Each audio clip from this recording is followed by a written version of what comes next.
සුබ දවසක් හැමෝටම මම කතා කරා මීට ඉස්සරලා විශේෂයෙන්ම සීමා සහිත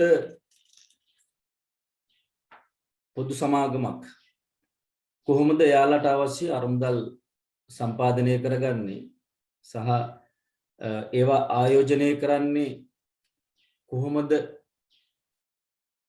කියන එක අපි මූල්‍ය කළමනාකරණය කොටසෙදි කතා කරා.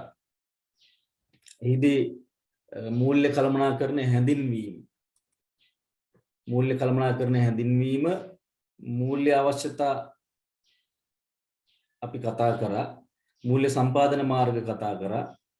අනුපාත විශ්ලේෂණය අපි කතා කරා. අද මම කතා කරන්න යන්නේ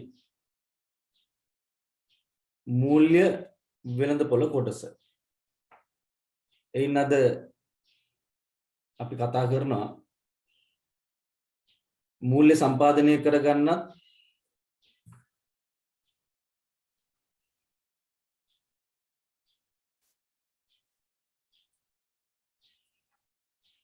මූල්‍ය සම්පාදනය කරගන්නත් සමාගමක් හෝ පුද්ගලයෙකුට තමන්ගාව තියෙන අරමුදල්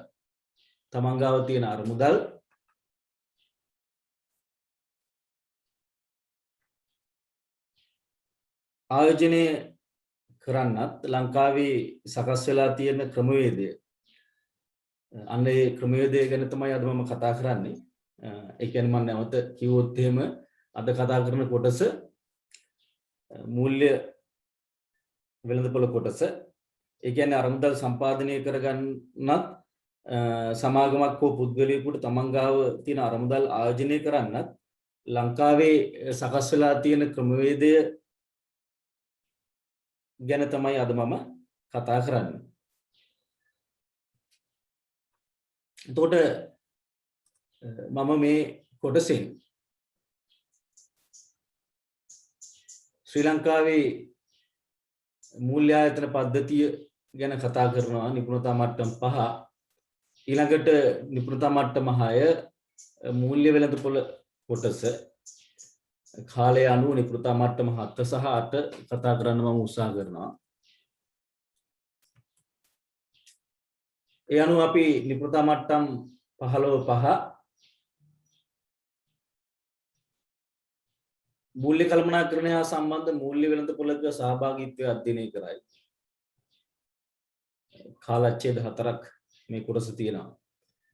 මෙයින් ලැබෙන්න ඕන ගුණ ප්‍රතිඵලය ශ්‍රී ලංකාවේ මූල්‍ය පද්ධතිය හඳුන්වයි. ශ්‍රී ලංකාවේ මූල්‍ය පද්ධතියේ සංයුතිය විස්තර කරයි.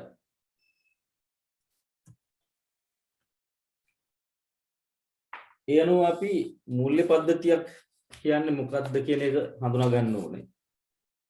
ආර්ථිකයක මූල්‍ය තීරණ ක්‍රියාත්මක කිරීමේ නිරතව සිටින මූල්‍ය වෙළඳපොළ, මූල්‍ය ආයතන, මූල්‍ය උපකරණ හා මූල්‍ය යටිතල පහසුකම් යනාදීන් සමන්විත පද්ධතිය මූල්‍ය පද්ධතිය කියලා අපි කියනවා. එතකොට මූල්‍ය පද්ධතියක් තුළ සිදුවන වැදගත්ම කාර්යය තමයි මූල්‍ය අතරමැදිකරණය. දැන් මූල්‍ය අතරමැදිකරණය කියලා කියන්නේ අරමුදල් අතිරික්තයක් පවතින පාර්ශවයන් වෙතින් අරමුදල් ඌනතාවයක් පවතින පාර්ශවයන් වෙත අරමුදල් ගලා යාමට සලස්වන අතරමැදි ක්‍රියාකාරීත්වය.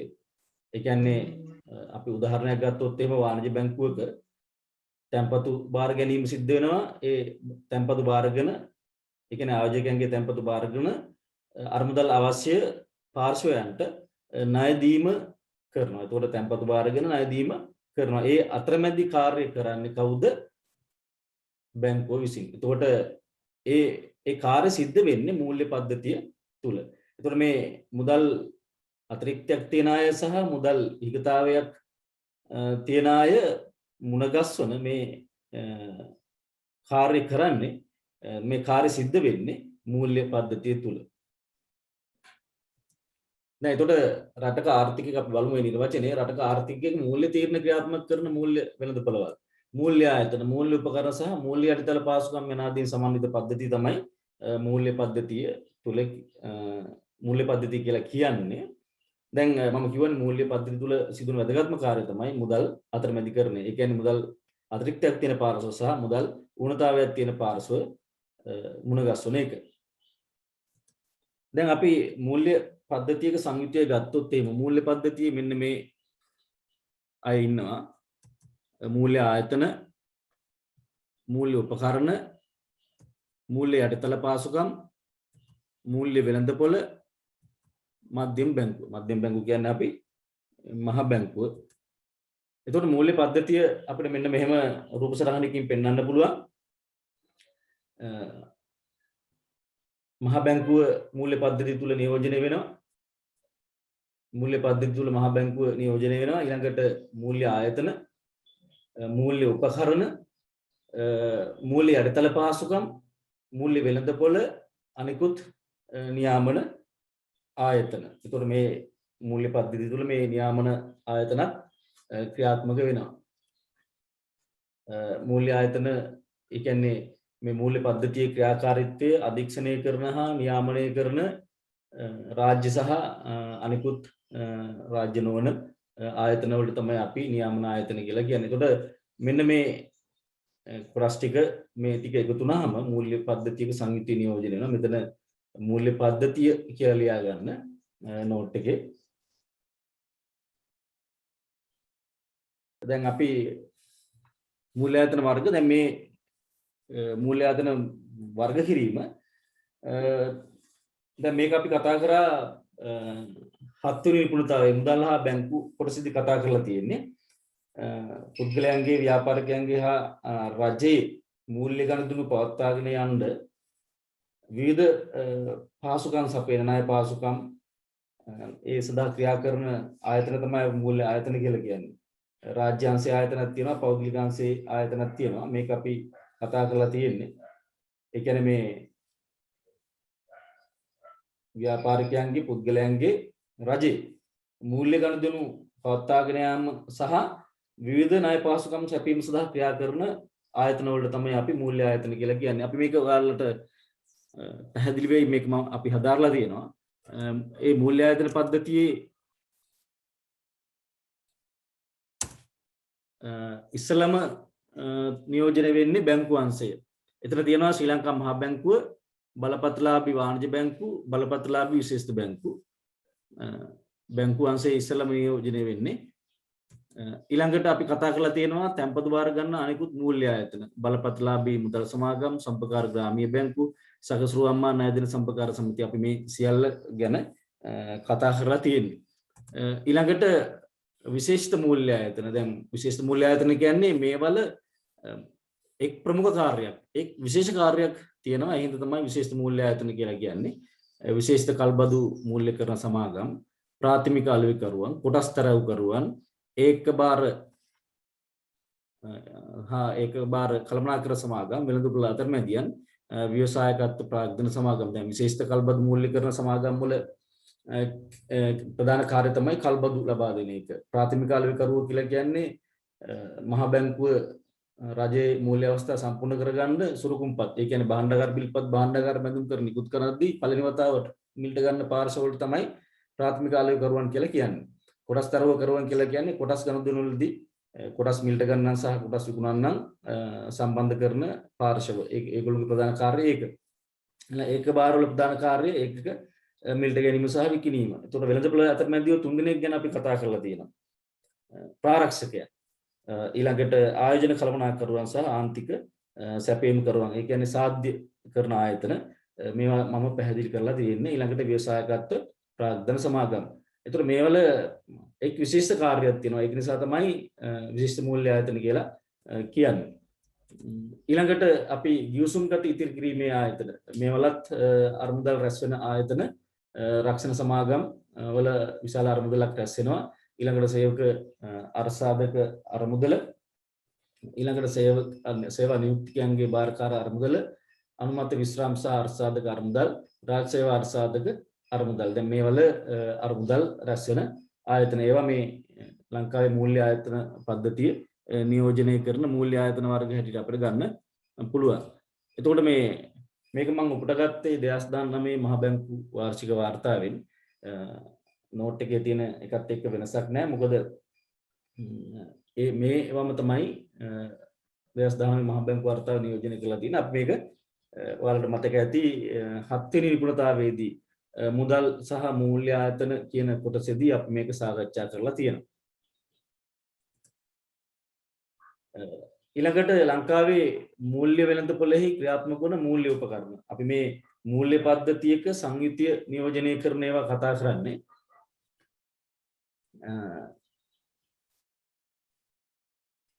අපි මූල්‍ය උපකරණ දැන් මූල්‍ය වෙළඳපොළ තුල හුවමාරු වන මූල්‍ය පත්‍රිකාවට තමයි අපි මූල්‍ය උපකරණ කියලා කියන්නේ. භාණ්ඩාගාර බිල්පත්, භාණ්ඩාගාර බැඳුම් කර, සාමාන්‍ය කොටස්, වර්ණීය කොටස්, වාණ්‍ය පත්‍රිකා, තැන්පතු සහතික, සාංගමික ණය කර. මේක අපි 15 නිපුණතාවය තුල විස්තරාත්මකව සාකච්ඡා කරනවා.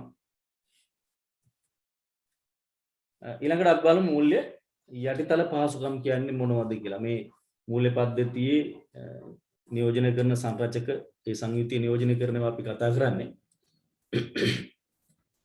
මූල්‍ය යටිතල පහසුකම්.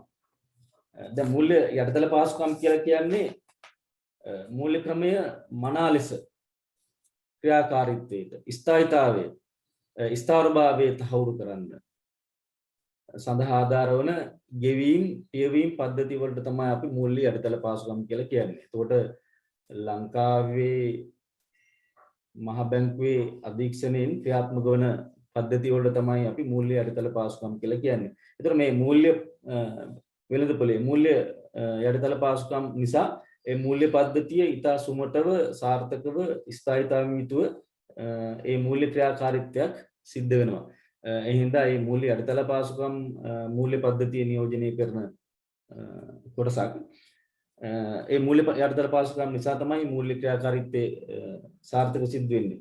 දැන් අපි මේ මූල්‍ය යටිතල පහසුකම් රටක මූල්‍ය ක්‍රමයේ සංවිධිත ක්‍රියාකාරීත්වය හා ස්ථායීතාවය තහවුරු කිරීම සඳහා ආධාර වන ගෙවීම් පියවීම් පද්ධතිය මූල්‍ය යටිතල පහසුකම් කියලා අපිට නිර්වචනය කරන්න පුළුවන්. අපි මේවා 7 වෙනි නිපුණතාවයේදී කතා කරා. ඒ කීපයක් මම ඔබට නැවත මතක් කරන්නම්. පළවෙනි එක තමයි තත්කාලීන දල පියවීම් පද්ධතිය. තත්කාලීන දල පියවීම් පද්ධතිය. දැන් අපි මේ ගැන අපි කතා කරලා තියෙනවා.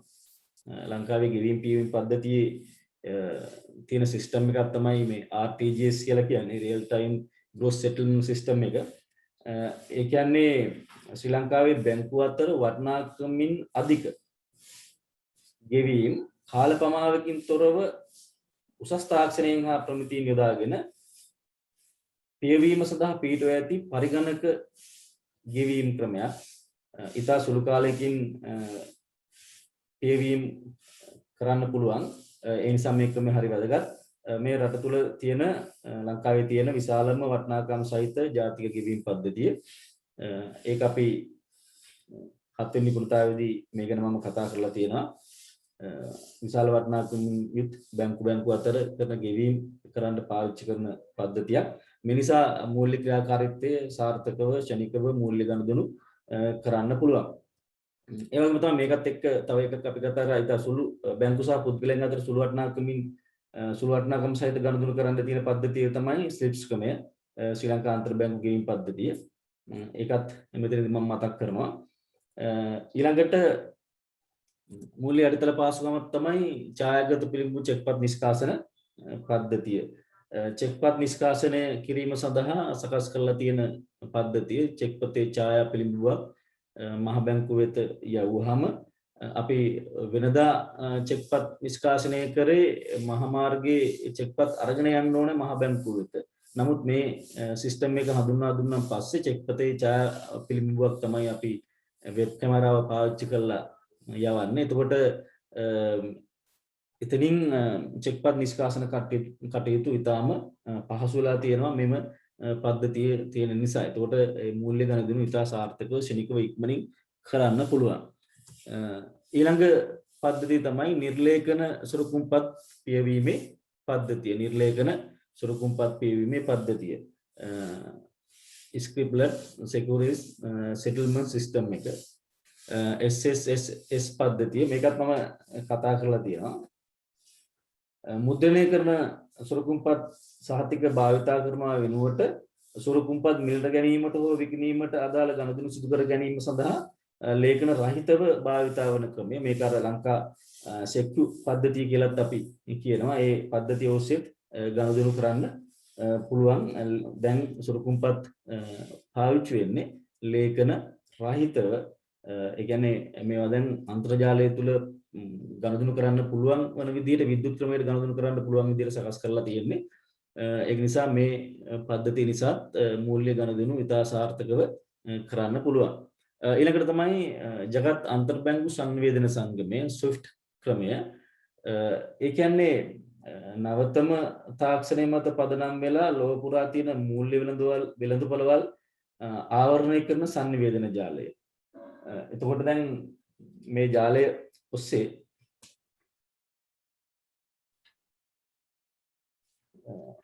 ඉතා ඉක්මනින් ගනුදෙනු කරන්න පුළුවන්. ඒ කියන්නේ ලෝකයේ මූල්‍ය වෙළඳපොළවල් සම්බන්ධ කරන ජාලයක් සංවේදන ජාලයක් තමයි මේ ස්විෆ්ට් ක්‍රමය කියලා කියන්නේ. නවීනම තාක්ෂණය පාවිච්චි කරලා මේ ක්‍රමය ඔස්සේ ඉතා පහසුවෙන් ලේසියෙන් ක්ෂණිකව ගනුදෙනු කරන්න පුළුවන්. එතකොට ලෝකයේ මූල්‍ය වෙළඳපොළවල් එකිනෙකට සම්බන්ධ කරලා තියෙන්නේ. ඒතකොට ලංකාවේ මූල්‍ය වෙළඳපොළත් මේ ලෝකයේ තියෙන මූල්‍ය වෙළඳපොළවත් එක්ක එකිනෙකට සම්බන්ධ කරලා සමාජික බැංකුව අතර ජාත්‍යන්තර වශයෙන් සිදුවන මූල්‍ය ගනුදෙනු ඉතා ඉක්මනින් පහසුවෙන් වඩා නිවැරදිව උමාරු කර ගැනීම සඳහා ඇති නවීන දුරකථන ජාල සේවයක්. මේ ඔස්සේ හැම බැංකුවකටම මේ ස්විෆ්ට් කෝඩ් එකක් දීලා තියෙනවා. ඒ කෝඩ් එක හරහා ජාත්‍යන්තර මූල්‍ය ගනුදෙනු කරන්න සම්බන්ධ වෙන්න පුළුවන්. එතකොට මෙන්න මේ මූල්‍ය අඩතල පහසුකම් නිසා මූල්‍ය වෙළඳපොළ ක්‍රියාකාරීත්වය මූල්‍ය පද්ධතිය සාර්ථකව ක්‍රියාත්මක කරන්න පුළුවන්. ඊළඟට අපි මූල්‍ය පද්ධතිය ගැලීම් සටහනකින් පෙන්වුවොත් එහෙම මූල්‍ය පද්ධතිය බැංකු වංශය මේ ටික මම කතා කරා මූල්‍ය ආයතන ටික බැංකු වංශය තැන්පතු කරගන්නා මූල්‍ය ආයතන අනිකුත් විශේෂ මූල්‍ය ආයතන ගිවිසුම් ගත ඉතිරි කිරීමේ ආයතන හිම මේ ටික මම ඔබට කතා කරා. ඊළඟට මූල්‍ය උපකරණ ටික භාණ්ඩාගාර බිල්පත් භාණ්ඩාගාර බැඳුම් කර සාමාන්‍ය කුරස් වර්ණීය කුරස් වාණිජ පත්‍රිකා තැන්පතු සාතික සාංගමික බැඳුම් කර ඊළඟට මූල්‍ය වෙළඳපොලේ මේක මම කතා කරනවා ඒ කොටස් දෙකකට බෙදනවා මූල්‍ය මුදල් වෙළඳපොළ සහ ප්‍රාග්ධන වෙළඳපොළ කියලා. ඒකේ උප වෙළඳපොළ වල ටිකත් එක්ක මේකේ ඔබ දීලා තියෙනවා. ඊළඟට මූල්‍ය අඩතල පහසුකම් සහ මහ බැංකුව. මූල්‍ය වෙළඳපොළ මම 15 නිපුණතා මට්ටමේදී සාකච්ඡා කරනවා. මහ බැංකුව පිළිබඳව අපි 7 වෙනි නිපුණතාවයේදී ඒ 7 නිපුණතා මට්ටමේදී සාකච්ඡා කරලා තියෙන්නේ මහ බැංකුවේ ක්‍රියාකාරීත්වය ගැන.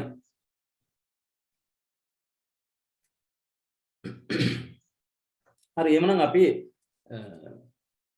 ශ්‍රී ලංකාවේ මූල්‍ය වෙළඳපොලේ ක්‍රියාකාරීත්වය අධ්‍යයනය කිරීම කාලච්ඡේද 4ක් තියෙනවා. ඉගෙනුම් ප්‍රතිඵලය මූල්‍ය වෙළඳපොළ හඳුන්වීම මූල්‍ය උපකරණ වල කල්පීමේ කාලය පදනම් කරගෙන මූල්‍ය වෙළඳපොළ වර්ග කිරීම මූල්‍ය වෙළඳපොලේ සංයුතිය පෙන්වා දෙයි. මුදල් වෙළඳපොලේ උප වෙළඳපොළවල් වෙන වෙනම විස්තර කරයි. ප්‍රාග්ධන වෙළඳපොලේ උප වෙළඳපොළවල් වෙන වෙනම විස්තර කරයි. මූල්‍ය වෙළඳපොලේ හුවමාරු වන මූල්‍ය උපකරණ විස්තර කරයි. අපි එමනම් මූල්‍ය වෙළඳපොළ කොටස අපි සාකච්ඡා කරනවා.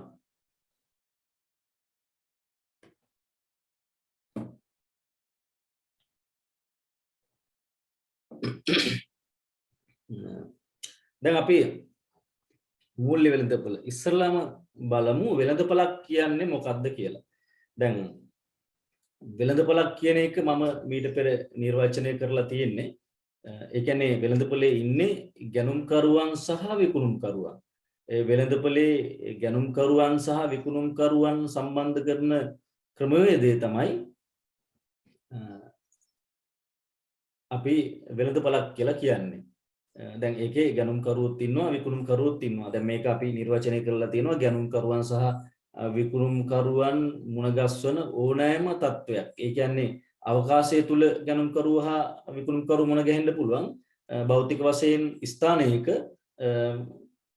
ගැනුම්කරුව සහ විකුණුම්කරුව මුණ ගැහෙන්න පුළුවන්. ඒකට අපි අවකාශීය වෙළඳපොළ සහ ස්ථානීය වෙළඳපොළ සම්බන්ධව අපි මීට පෙර සාකච්ඡා කරලා තියෙනවා. වෙළඳපොළ විකාශනය වෙලා තියෙනවා.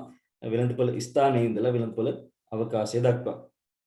එතකොට දැන් අපි මේක තවත් පැහැදිලි කරගත්තොත් දැන් වාහන වෙළඳපොළක මෝටර රථ විකුණුම් කරුවෝ ඉන්නවා, මෝටර රථ ගැනුම් කරුවෝ ඉන්නවා.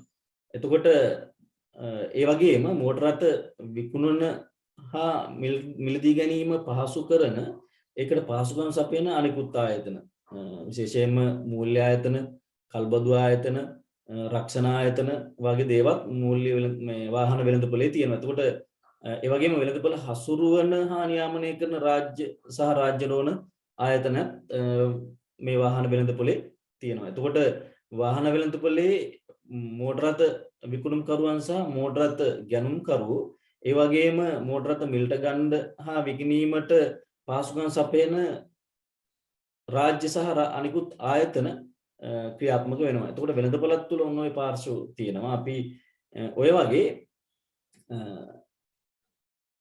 අරමුදල් ණයට දෙන ආයතන සහ ඒ අරමුදල් ණයට ගන්න ආයතන, ඒ සඳහා පහසුකම් සපයන ආයතන, ඒ කියන්නේ රාජ්‍ය සහ අනිකුත් ආයතන සම්බන්ධ කරන ක්‍රමවේදය තමයි අපි මූල්‍ය වෙළඳපොළක් කියලා කියන්නේ.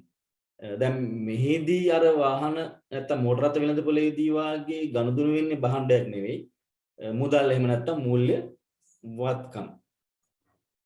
අපි බලමු මේකේ නිර්වචනය. අරමුදල් සපයන්නන් සහ අරමුදල් ඉල්ලුම් කරුවන් සම්බන්ධ කිරීම සඳහා පවත්වා ගන්නා ක්‍රමය තමයි මූල්‍ය වෙළඳපොළ කියලා කියන්නේ. ඒ වගේම කෙටි කාලීන හා දිගු කාලීන මූල්‍ය වත්කම්, අරමුදල්,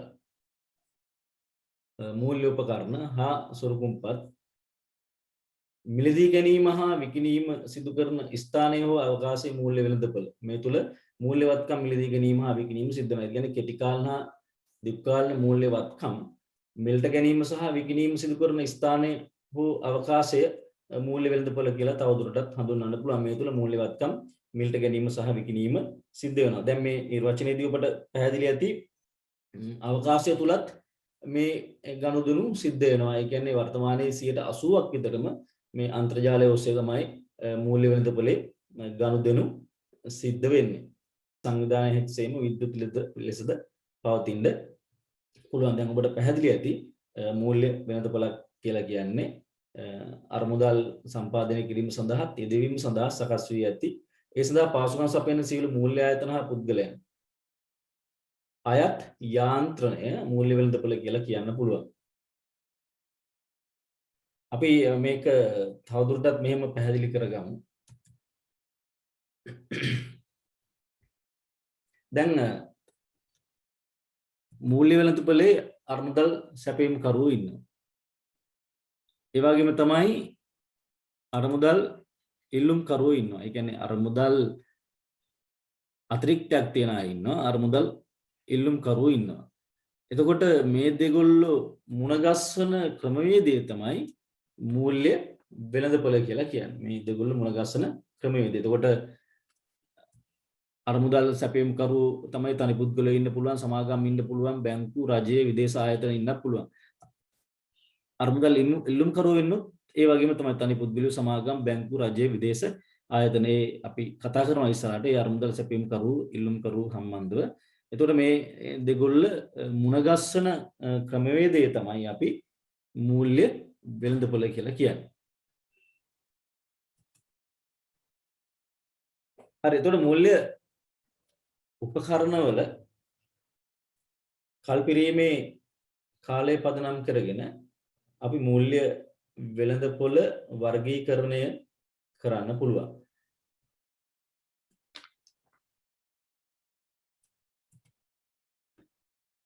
දැන් මූල්‍ය වෙළඳපොළ කොටස් දෙකකට අපි වර්ග කරනවා. කොටස් දෙකකට අපි වර්ග කරනවා. මුදල් වෙළඳපොළ සහ ප්‍රාග්ධන වෙළඳපොළ කියලා. එතකොට මේ මුදල් වෙළඳපොළ සහ ප්‍රාග්ධන වෙළඳපොළ කියලා අපි වර්ග කරන්නේ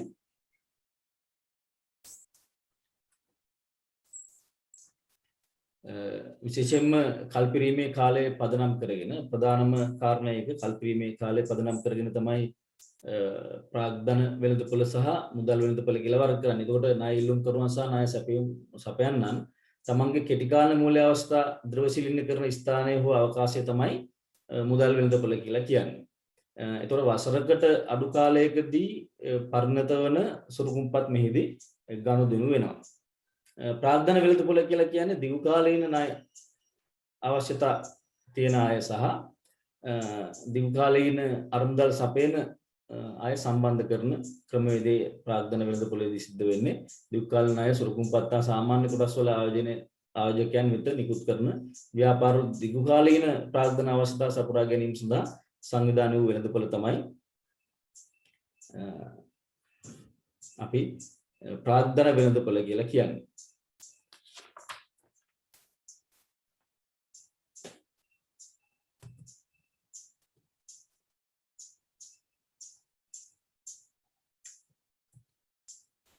මූල්‍ය වෙළඳපොළ මේ විදිහට අපිට සංයුක්තයේ කොටස් වලට බෙදන්න පුළුවන්.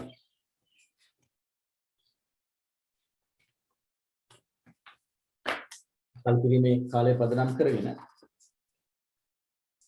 මූල්‍ය වෙළඳපොළ, මුදල් වෙළඳපොළ සහ ප්‍රාග්ධන වෙළඳපොළ, ඒ ප්‍රාග්ධන සහ මූල්‍ය වෙළඳපොළේ මුදල් වෙළඳපොළේ උප වෙළඳපොළ වල තමයි ඔබට මේ උදාහරණ දීලා තියෙන්නේ. මුදල් වෙළඳපොළ දේශීය විදේශ විනිමය වෙළඳපොළ, භාණ්ඩාගාර බිල්පත් පිළිබඳ වෙළඳපොළ, අන්තර් බැංකු ඒක්ෂණ ණය වෙළඳපොළ, වාණිජ පත්‍රිකා වෙළඳපොළ කියලා වර්ග කරනවා මුදල් වෙළඳපොළ. එතනදී කෙටි කාලීන සුරුකුම්පත් තමයි උමාරු වෙන්නේ.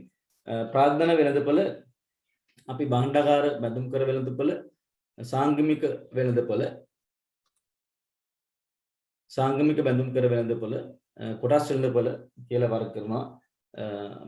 මේ වෙළඳපොළ වල ප්‍රාථමික සහ ද්විතීයික වෙළඳපොළ කියලා වර්ග කරන්න පුළුවන්. අපි ඉස්සරළම කතා කරනවා මේ කෙටි කාලීන මූල්‍ය අවශ්‍යතා ඇති අය සහ කෙටි කාලීන මූල්‍ය මුදල් අතිරික්තයක් තියෙන අය මුණගස්වන ක්‍රමවේදය. එහිදී කෙටි කාලීන මූල්‍ය උපකරණ උමාරු වෙනවා. ඒ සම්බන්ධව අපි ඊළඟට කතා කරනවා. එහෙමනම් අපි කතා කරන්නේ මුදල් වෙළඳපොළ සම්බන්ධව. එතකොට මුදල් වෙළඳපොළේ අපි දන්නවා කෙටි කාලීන මූල්‍ය උපකරණ මිලට ගැනීම සහ විකිණීම සිද්ධ වෙන වෙළඳපොළ තමයි අපි මුදල් වෙළඳපොළ කියලා කියන්නේ. එතකොට මුදල් වෙළඳපොළේ කෙටි කාලීන අරමුදල් ණයට දෙන ආයතන සහ කෙටි කාලීන අරමුදල් ණයට ගන්න ආයතන, ඒ කියන්නේ කෙටි කාලීන මූල්‍ය හිගතාවයෙන් පෙළෙන අය සහ කෙටි කාලීන මූල්‍ය අතිරික්තයක් තියෙන අය සම්බන්ධ කරන ක්‍රමවේදය තමයි අපි මුදල් වෙළඳපොළ කියලා කියන්නේ. බලමු මෙහි නිර්වචනය. ව්‍යාපාර ආයතන වලට රජයට අවශ්‍ය කෙටි කාලීන අරමුදල් සපුරාලන ආයතන වලින් සමන්විත වන වෙළඳපොළ, එහෙම නැත්නම් වර්ෂයකට හෝ ඊට අඩු කාලයකින් පරිණත වන මූල්‍ය උපකරණ ආශ්‍රිතව ගනුදෙනු කිරීම සඳහා සංවිධානය වෙලා තියෙන වෙළඳපොළ තමයි අපි මුදල් වෙළඳපොළ කියලා කියන්නේ. මෙහිදී කෙටි කාලීන මූල්‍ය උපකරණ මිලට ගැනීම සහ විකිණීම සිද්ධ වෙනවා. එතකොට කෙටි කාලීන අරමුදල් අවශ්‍යතා එහෙම නැත්නම් හිගතා ඇති අය, කෙටි කාලීන අරමුදල් අතිරික්ත ඇති අය එම දෙපාර්ශ්වයේ මුණගස්වා ගනුදෙනු සිදු කිරීමට මුදල් තරකරුවන්ගේ, ඒ කියන්නේ පාසුකම් සපයන තරකරුවන්ගෙන් සමන්විත වෙළඳපොළක් තමයි අපි මුදල් වෙළඳපොළක් කියලා කියන්නේ. එතකොට දැන් ඔබට ලියා ගන්න පුළුවන් මුදල් වෙළඳපොළ තුල ක්‍රියාත්මක වන ආයතන සහ අරමුදල්.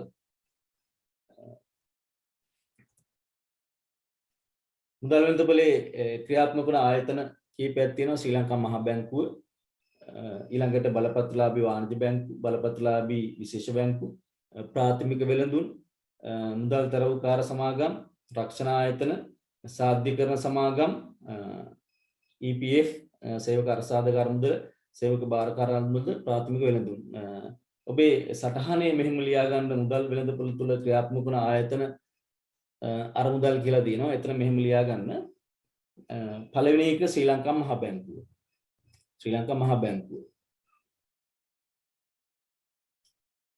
දෙවෙනි එක බලපත්‍රලාභී වාණිජ බැංකුව. බලපත්‍රලාභී වාණිජ බැංකු. තුන්වෙනි එක බලපත්‍රලාභී විශේෂ බැංකු.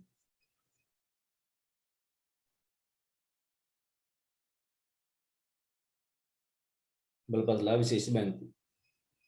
ඊළඟට සීමා සහිත පොත් සමාගම්. සීමා සහිත පොත් සමාගම්.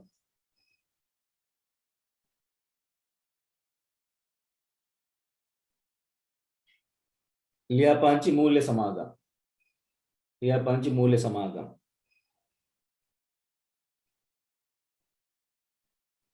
ලියාපදිංචි මූල්‍ය සමාගම්.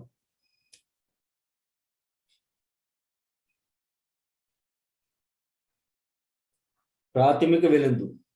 ප්‍රාථමික වෙළඳු.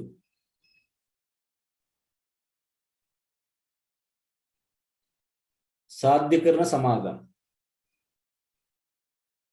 සාධ්‍යකරණ සමාගම්. විශ්‍රාම අරමුදල් වන මෙන්න මේවා EPF ETF ඒ දෙකම ලියා ගන්න. ඒ කියන්නේ සේවක අර්ථසාධක අරමුදල, සේවක බාරකාර අරමුදල. ඒවලට අපි EPF ETF කියලා වරහන් ඇතුළේ මේ සංගල වරහන් ඇතුළේ ලියා ගන්න විශ්‍රාම අරමුදල් කියලා.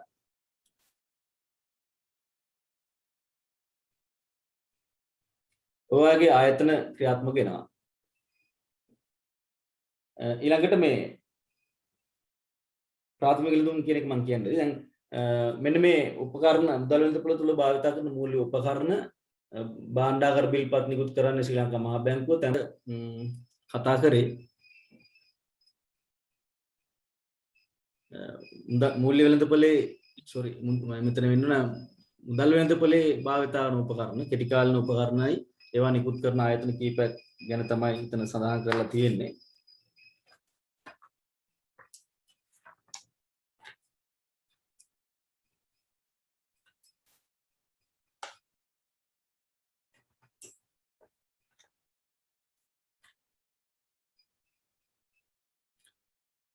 හරි එහෙමනම්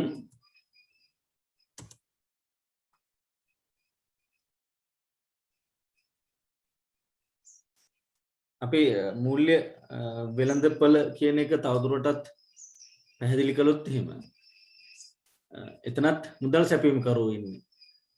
ඊළඟට මුදල් ඉල්ලුම් කරුවෝ ඉන්නවා. දැන් මේ දෙගොල්ල මුණගස්සන ක්‍රමවේදය තමයි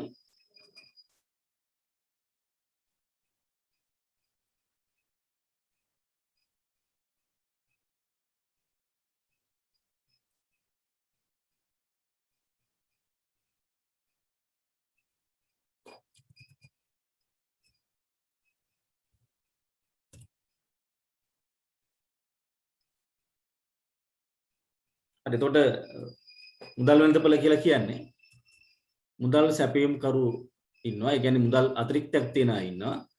ඊළඟට මුදල් හිගතාවයෙන් පෙළෙන මුදල් ඉල්ලුම් කරුවෝ ඉන්නවා. මේ දෙගොල්ලෝ මුණගස්සන ක්‍රමවේදය තමයි මුදල් වෙළඳපොළ කියලා කියන්නේ. එතකොට එතනත් මුදල් වෙළඳපොළේ තනි පුද්ගලයෝ සමාගම් බැංකු රජය විදේශ ආයතන තියෙන්න පුළුවන් මුදල් සැපයීම් කරු විදියට. මුදල් සැපයීම් කරු විදියට තනි පුද්ගලයෝ සමාගම් බැංකු රජය විදේශ ආයතන මුදල් ඉල්ලුම් කරු විදියට ඒගොල්ලොම ඉන්නත් පුළුවන්.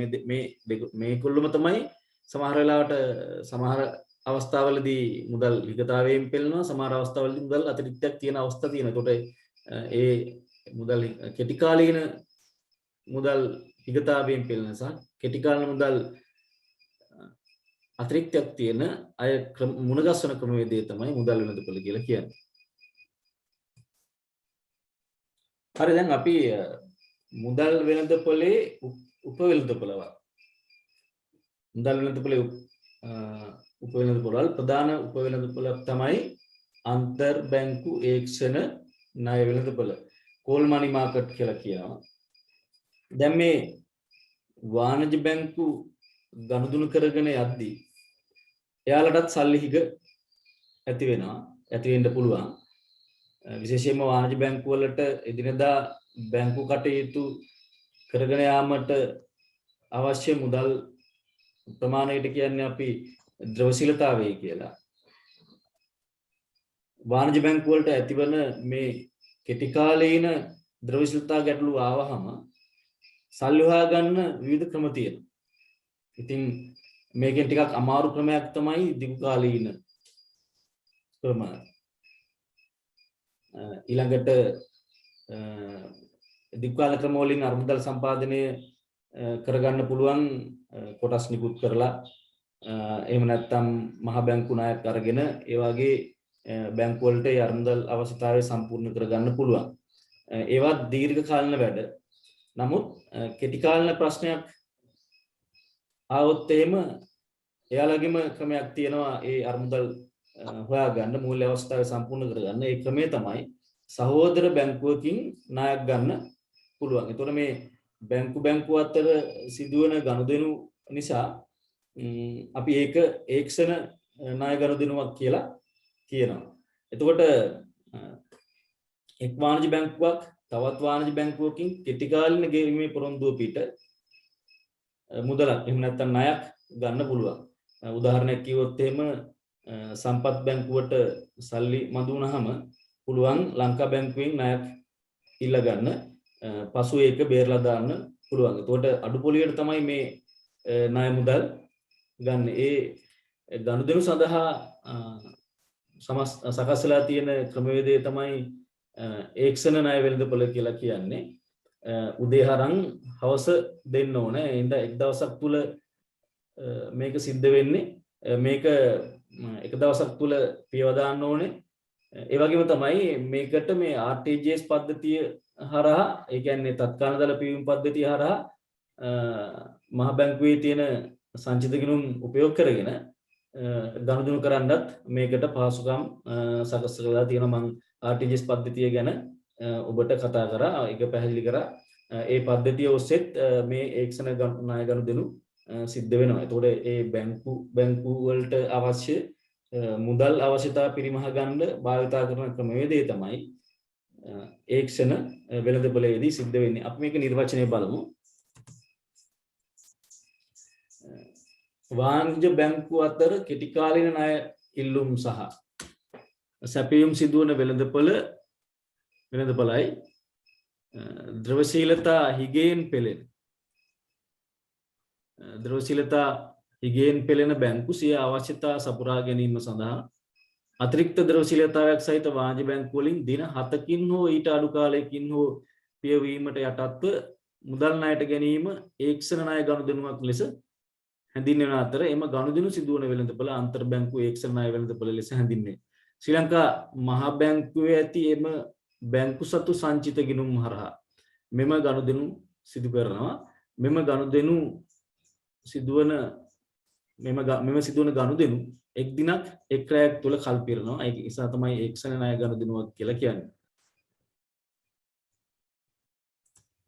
එතකොට අන්තර් බැංකු ඒක්ෂණ වෙළඳපොළ සම්බන්ධ වීම නිසා වාණිජ බැංකුවකට අත්පත් කරගත හැකි ප්‍රයෝජන අපි ගත්තොත් එහෙම මේකේ ප්‍රයෝජන කීපයක් තියෙනවා. එකක් තමයි අපසුරුකුම් හෝ අයදුම්පත් වලින් තොරව තම ද්‍රවශීලතාවය රැක ගැනීම සඳහා ශනික ණයක් ලබා ගන්න පුළුවන් මේ බැංකු වලට වාණිජ බැංකු වලට. එතකොට ඒ කියන්නේ අපසුරුකුම් නැහැ, අයදුම්පත් පිරවීමක් නැහැ. එහෙනම් තමන්ගේ කාර්ය ප්‍රාග්ධන ගැටලුව අවම කරගන්න ද්‍රවශීලතාවය රැක ගැනීම සඳහා ශනිකව ණයක් ලබා ගන්න පුළුවන්. ඒ තුලින් මොකද වෙන්නේ? මේ ඒ බැංකු ගනුදෙනු ඉතා සාර්ථකව බැංකු ක්‍රියාවලිය පවත්වාගෙන යන්න පුළුවන්. එතකොට ඒගොල්ලොන්ගේ ඒ අරමුණු ඉටු කර ගන්න පුළුවන්. දැන් ඒ වගේම තමයි අතිරික්ත අරමුදල් නැතිනම්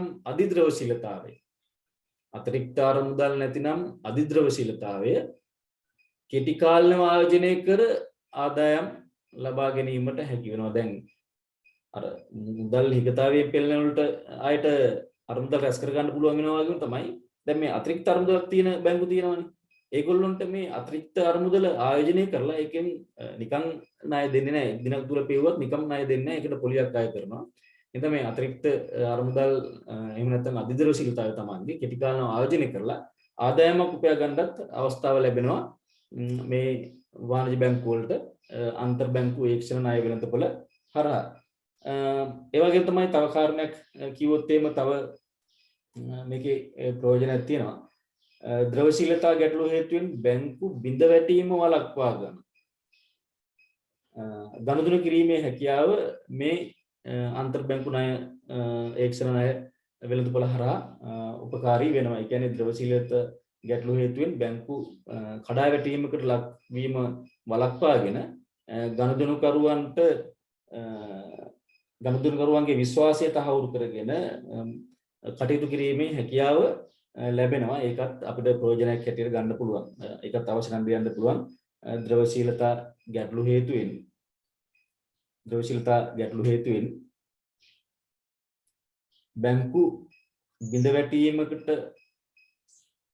ලක්වීම වළක්වා ද්‍රවශීලතා ගැටලු හේතුවෙන් බැංකු බිඳ වැටීමකට ලක්වීම වළක්වා ගනුදෙනුකරුවන්ගේ විශ්වාසය තහවුරු කර ගැනීමට හැකිවීම නැත්නම් උපකාරී වීම. ගනුදෙනුකරුවන්ගේ විශ්වාසය තහවුරු කර ගැනීමට උපකාරී වීම.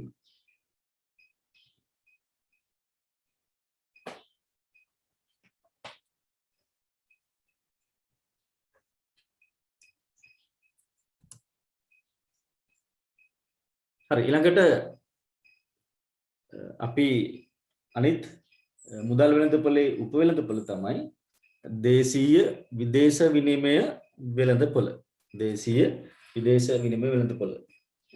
එහෙම නැත්නම් අපි අන්තර් බැංකු විදේශ විනිමය වෙළඳපොළ කියලා කියනවා. ඒ කියන්නේ බැංකු අතර සිදුවන විදේශ විනිමය ගනුදෙනු හසුරුවාලීමට අදාළ වෙළඳපොළ කටයුත්ත තමයි මෙම වෙළඳපොළේදී සිද්ධ වෙන්නේ. දැන් මෙහිමයි මේක සිද්ධ වෙන්නේ. දැන් ආනයනකරුවන් බහඬ ගෙන්වීම දැන් ආනයනකරුවෝ බහඬ ආනයනය කරනවානේ, බහඬ ගෙන්වනවා. ඒ සඳහා ගෙවීම් කිරීමට විදේශ මුදල් අවශ්‍ය වෙනවා. දැන් ආනයනකරුවෝ බහඬ ගෙන්වීමට සිදුවීම මත ඒ සඳහා උන්ට විදේශ රටවල් වලට මුදල් ගෙවන්න සිද්ධ වෙනවා. ඒ මුදල් ගෙවීමට සිද්ධ වෙනවා. ඒ හින්දා විදේශ මුදල් ඒගොල්ලන්ට අවශ්‍ය වෙනවා. එතකොට එයාලට පුළුවන් ශ්‍රී ලංකා රුපියල් දීලා එහෙම නැත්නම් ශ්‍රී ලංකා විනිමය දීලා විදේශ විනිමය ලබා ගන්න. විදේශ විනිමය ලබා ගන්න පුළුවන් බැංකු වලට දීලා. අපේ රටේ වාණිජ බැංකු වල දීලා පුළුවන් ඒක කරන්න. ඊළඟට අපනයනකරුවන්ට බහඬ අපනයනය කරාම ඒගොල්ලන්ට ලැබෙන්නේ විදේශ විනිමය, විදේශ මුදල් ලැබෙනවා. එතකොට ඒව මාරු කරගන්න වාණිජ බැංකු වලට අරගෙන යනවා.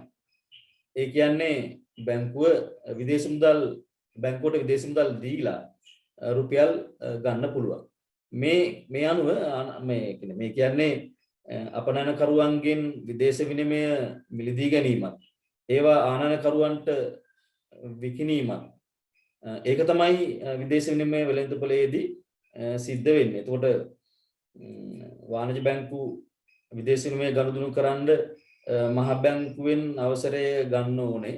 අපි වාණිජ බැංකුවක් නිර්වචනය කරනකොට විදේශ විනිමය ගනුදෙනු කරන්න අවස්ථාව දීලා තියෙන්නේ වාණිජ බැංකු වලට විතරයි කියලා කියනවා. නමුත්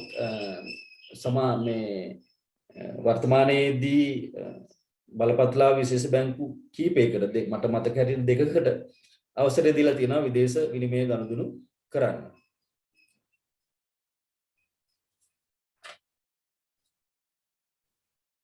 එතකොට මේකෙන් කියන්නේ මේ විදේශ විනිමය අරගෙන ඒවා නැවත විකිණීම තමයි විදේශ විනිමය වෙළඳපොළේදී තියෙන්නේ. ඒ කියන්නේ රුපියල් දීලා ඩොලර් ගන්න පුළුවන්, ඩොලර් දීලා රුපියල් ගන්න පුළුවන් අපි උදාහරණ වශයෙන් දැක්කුවා.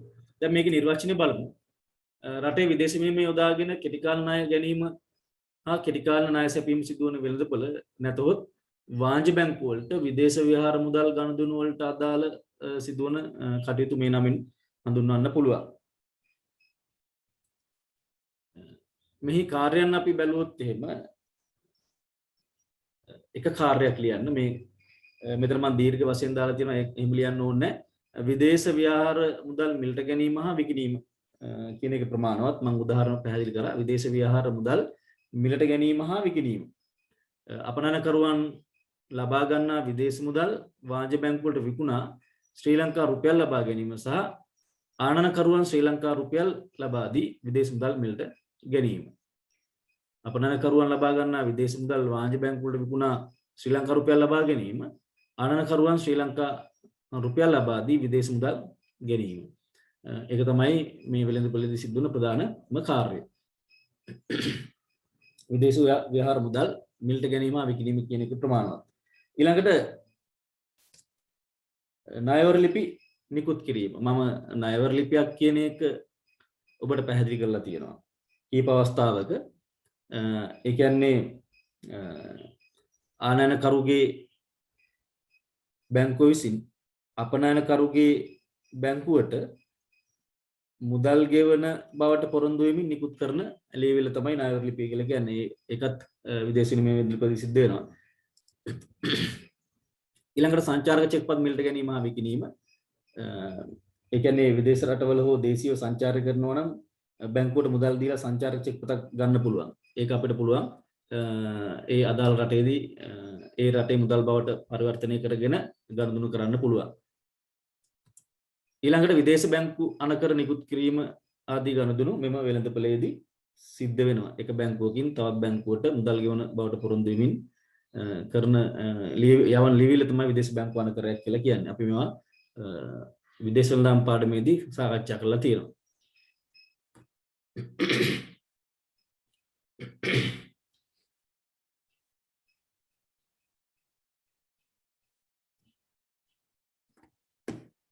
මේවා ලියා ගන්න. පළවෙනි එක විදේශ ව්‍යවහාර මුදල් මිලට ගැනීම හා විකිණීම, දෙවෙනි එක ණයවර ලිපි නිකුත් කිරීම, සංචාරක චෙක්පත් මිලට ගැනීම හා විකිණීම, විදේශ බැංකු අනකර නිකුත් කිරීම ආදී ගනුදෙනු තමයි මේකට අදාළ වෙන්නේ.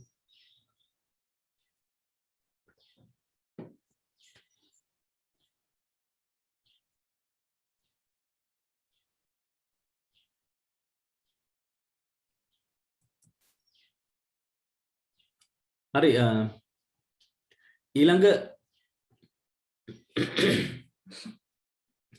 වෙළඳපොළ තමයි භාණ්ඩාගාර බිල්පත් පිළිබඳ වෙළඳපොළ.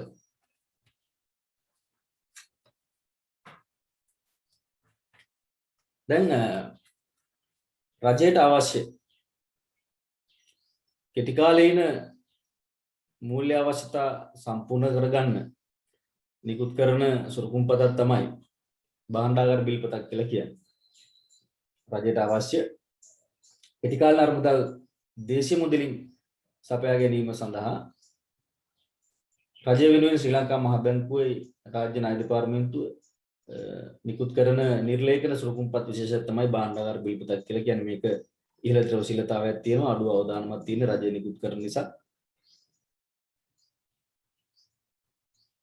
එතකොට දැන් අපි භාණ්ඩාගාර බිල්පත් වෙළඳපොළ කියලා කියන්නේ රජයට අවශ්‍ය කෙටි කාලීන ණය මුදල් දේශීය මුදලින් ලබා ගැනීම සඳහා ශ්‍රී ලංකා මහ බැංකුව විසින් නිකුත් කරන ලබන මූල්‍ය උපකරණය භාණ්ඩාගාර බිල්පතක් ලෙස හඳුන්වනවා. මේ භාණ්ඩාගාර බිල්පත් විකිණීම හා මිලදී ගැනීම සිදු වන වෙළඳපොළ තමයි භාණ්ඩාගාර බිල්පත් වෙළඳපොළ කියලා කියන්නේ. එතකොට දැන් භාණ්ඩාගාර බිල්පත් වෙළඳපොළ අපි ප්‍රධාන කොටස් දෙකකට බෙදනවා. භාණ්ඩාගාර බිල්පත් ප්‍රාථමික වෙළඳපොළ සහ භාණ්ඩාගාර බිල්පත් ද්විතීයික වෙළඳපොළ කියලා. ඒතකොට භාණ්ඩාගාර බිල්පත් ප්‍රාථමික වෙළඳපොළ කියලා කියන්නේ භාණ්ඩාගාර බිල්පත් මහ බැංකුව විසින් නිකුත් කරනකොට පළවෙනි වතාවට මිලදී ගැනීමට අයිතිය තියෙන්නේ ප්‍රාථමික අලෙවිකරුවන්ට.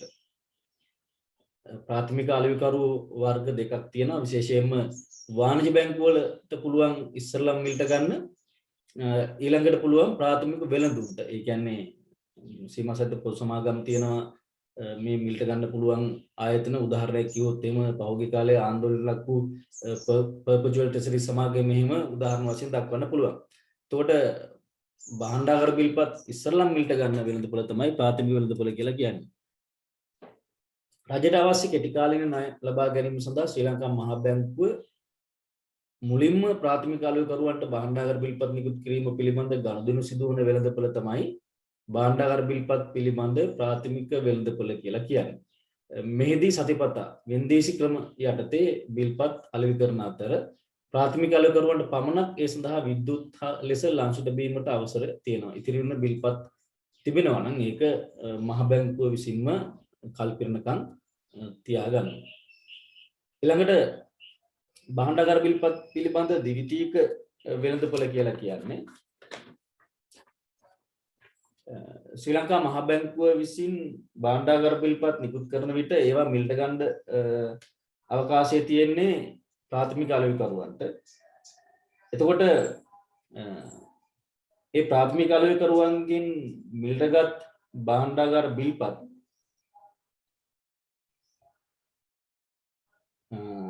මහජනයාට හුවමාරු කර ගැනීම. ද්විතීයික වෙළඳපොළ කියලා කියන්නේ ප්‍රාථමික වෙළඳපොළෙන් භාණ්ඩාගාර බිල්පත් මිලට ගත්තාම ඒ භාණ්ඩාගාර බිල්පත් කල්පිරණ තෙක් ළඟ තියා ගන්න නැතුව ඒ මිලට ගත්තු කෙනාට යම් මූල්‍ය අවස්ථාවක් මතුවනොත් ඒවා වෙනත් පාර්ශවයකට විකුණලා මුදල් බවට පත් කරගන්න පුළුවන්. ඒකට නිර්මාණය වෙලා තියෙන වෙළඳපොළ තමයි ද්විතීයික වෙළඳපොළ කියලා කියන්නේ.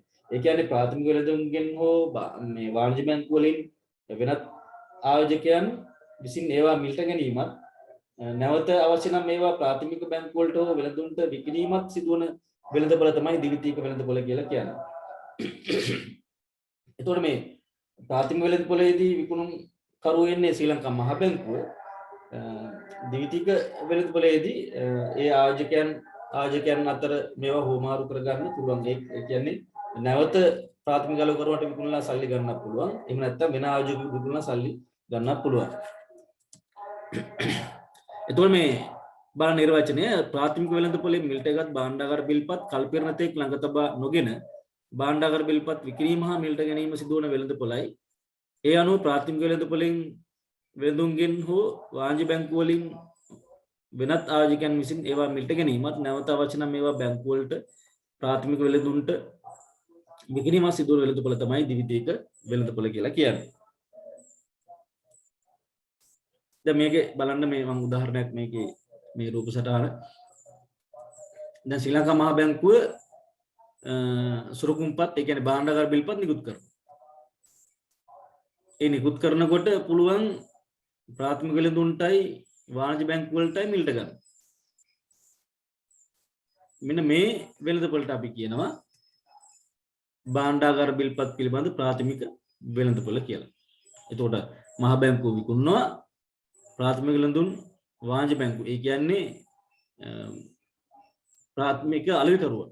මේ දෙගොල්ලෝ අපි කියන වචනේ තමයි ප්‍රාථමික අලෙවිකරුවා කියලා. මෙන්න මේගොල්ලෝ මිලට ගන්නවා. එතකොට ඒ වෙළඳපොළට අපි කියනවා භාණ්ඩාගාර බිල්පත් පිළිබඳ ප්‍රාථමික වෙළඳපොළ. එතන ශ්‍රී ලංකා මහ බැංකුව විකුණුම් කරු මේ ප්‍රාථමික නියෝජිතයන් මේ ප්‍රාථමික අලෙවිකරුවන් තමයි ගණන් කරුවෝ වෙන්නේ.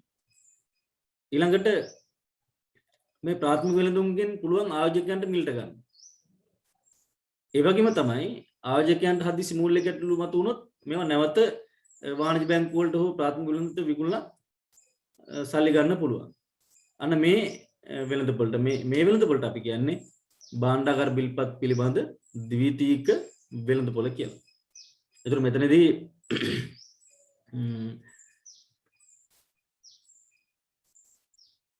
මෙතනදී සිද්ධ වෙන ක්‍රියාවලිය තමයි ඒ කියන්නේ ආයෝජකයන් අතර මේව හුවමාරු කරගන්න පුළුවන්. දැන් මෙයාට පුළුවන් මේ ප්‍රාථමික වෙළඳපොළෙන් මිලට ගන්න.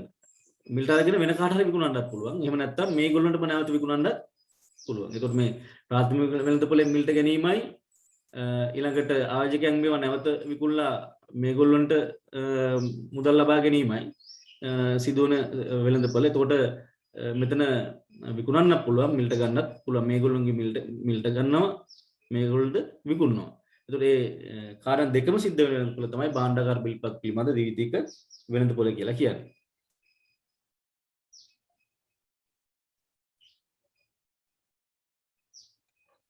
ඊළඟට භාණ්ඩාගාර බිල්පත් පිළිබඳ ද්විතීයික වෙළඳපොළ වැදගත් වීමට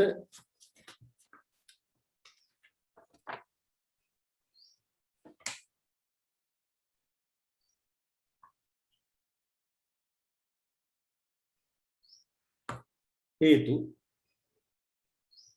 භාණ්ඩාගාර බිල්පත් පිළිබඳ අපි භාණ්ඩාගාර බිල්පත්ක ලක්ෂණ කතා කරන්නම්.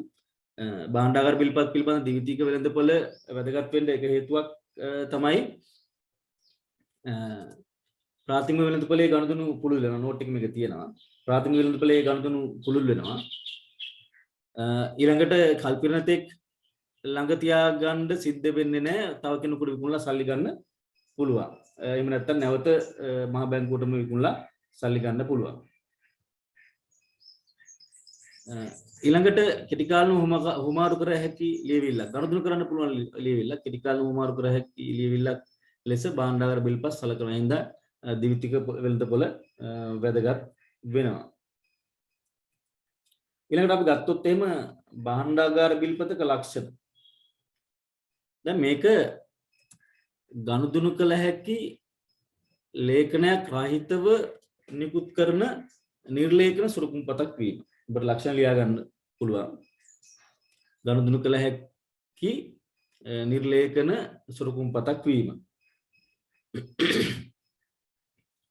ඊළඟට දින මෙතන දින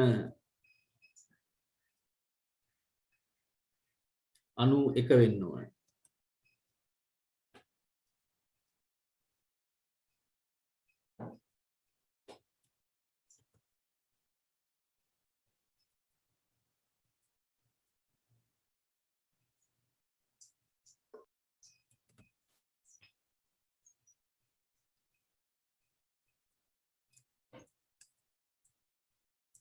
හරි ඒතර ගණන් කළ හැකි නිර්ලේඛන සුරුකුම් පතක් ඊළඟට දින 91 දින 182 දින 364 ඒ කියන්නේ මාස 3යි ඊළඟට මාස 6යි මාස 12න් මේක කල් පිරෙනවා පරිණත කාලයෙන් තමයි නිකුත් කරන්නේ. එතකොට මාස 3 භාණ්ඩාගාර බිල්පත් තියෙනවා මාස 6න් කල් පිරෙන භාණ්ඩාගාර බිල්පත් තියෙනවා දින 364න් කල් පිරෙන භාණ්ඩාගාර බිල්පත් තියෙනවා.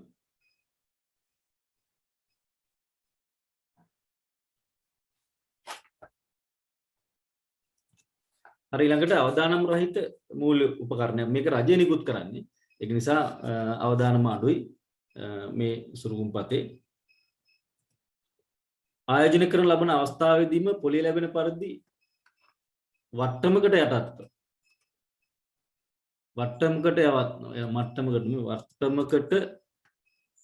යටත්ව තමයි මේක නිකුත් කරන්නේ.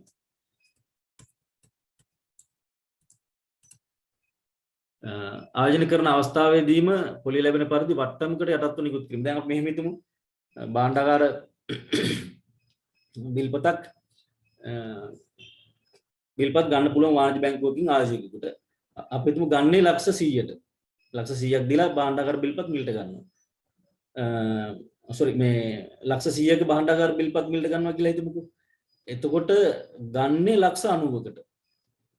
මාස 3ක් කල් පිරුණාම මේක වාණිජ බැංකුවට ඉදිරිපත් කරාම ලක්ෂ 100ම ලැබෙනවා.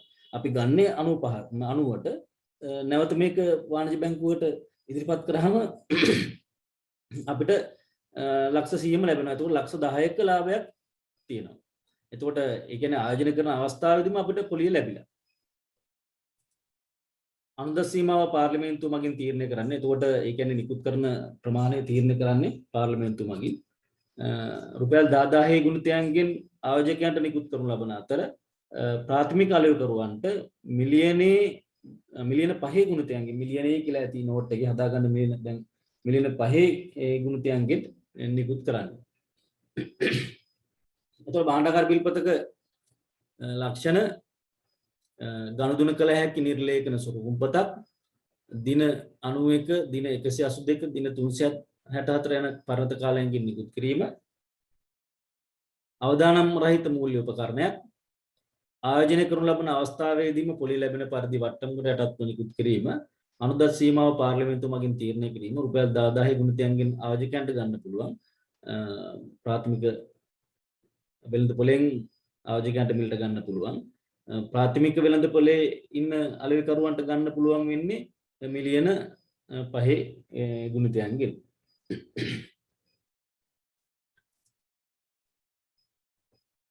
හරි එතකොට භාණ්ඩාගාර බිල්පත් ඵලදායි ආයෝජන මාර්ගයක් විදිහට පිළිගන්නේ ඇයි කියන එක අපි සාක්ෂි ඉදිරිපත් කරන්න පුළුවන්.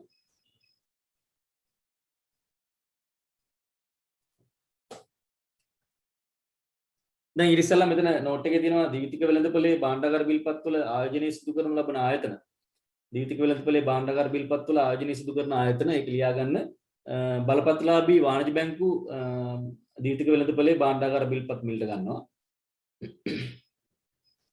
ඔව් මේ දීප්තික වෙළඳපොලේ ඊළඟ රක්ෂණ සමාගම් වලට පුළුවන්. බලපත්ලාභී විශේෂ බැංකු වලට පුළුවන්.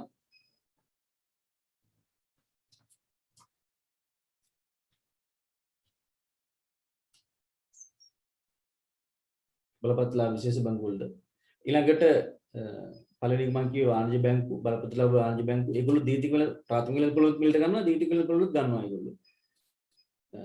ඒගොල්ලෝ සම්බන්ධ වෙනවා මොකද ආයෝජක නැවත විකුණුනොත් ඒගොල්ලෝ ගන්නවා. ඊළඟට රක්ෂණ සමාගම් බලපත්ලාභී විශේෂ බැංකු EPF ETF වැනි විශ්‍රාම අරමුදල් සේවක අර්ථසාධක සේවක භාරකාර අරමුදල් ඒ අරමුදල් ඒගොල්ලෝ මේ භාණ්ඩාගාර බිල්පත් තුළ මේ කෙටි කාල සුරුකුම්පත් තුළ ආයෝජනය කරනවා.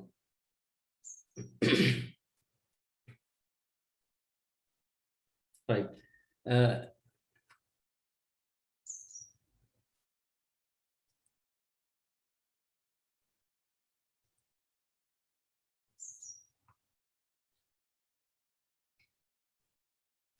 හරි අපි භාණ්ඩාගාර බිල්පත්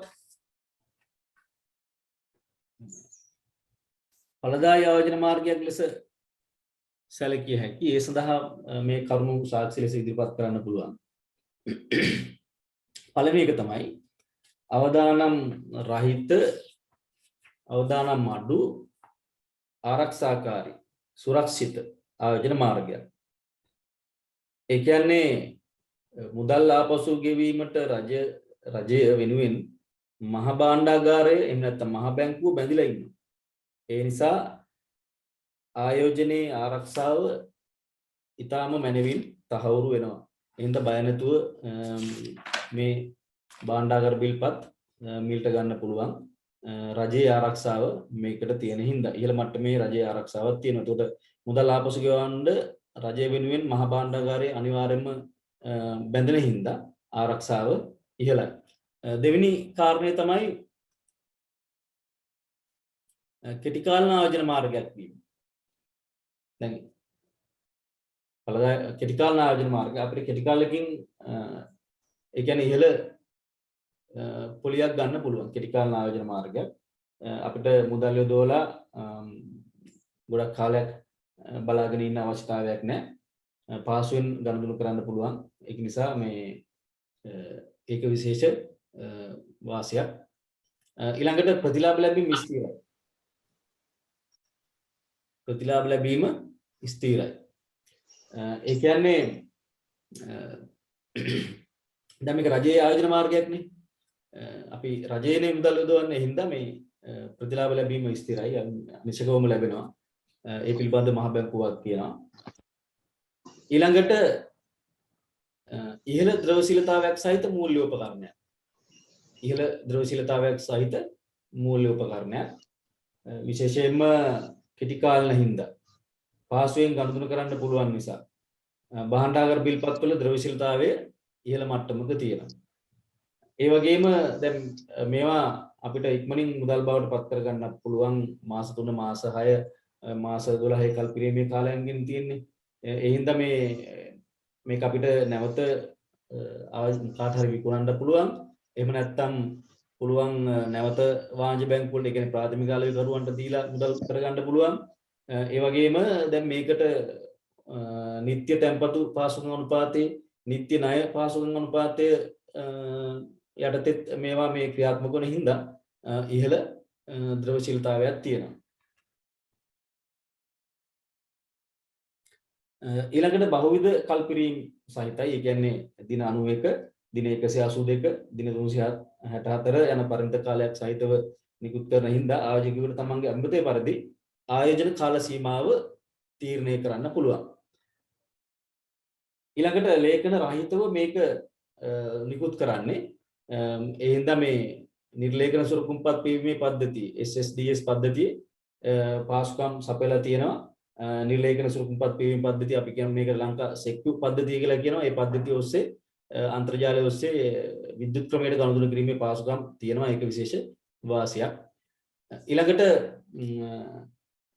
කොළඹ කොටස් වෙළඳපළ හරහා ගනුදෙනු කරන්න පුළුවන් මේක විශේෂ එකක්. ප්‍රශ්නයක් හැදෙන්නත් පුළුවන්. දැන් මේ අපි දන්නවා මේ දැන් මම මේ කතා කරන්නේ මුදල් වෙළඳපළ ගැන. හැබැයි කොළඹ කොටස් වෙළඳපළ කියලා කියන්නේ ප්‍රාග්ධන වෙළඳපළ.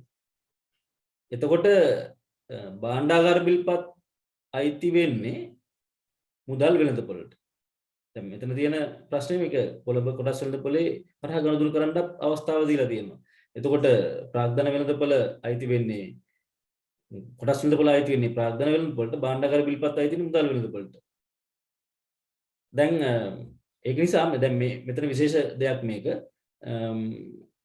මේ කෙටි කාලින සුරුකුම්පතක් කොටස් වෙළඳපොළ හරහා ගනුදෙනු කරන්න රජය වෙනුවෙන් කොළඹ කොටස් වෙළඳපොළ අවස්ථාව දීලා තියෙනවා. ඒ හින්දා මේ ද්විතීයික වෙළඳපොලේ ගනුදෙනු කරන්න කොළඹ කොටස් වෙළඳපොලේ එකම කෙටි කාලින සුරුකුම්පත තමයි භාණ්ඩාගාර බිල්පතක් කියලා කියන්නේ. ඒක හරියට මතක තියාගන්න.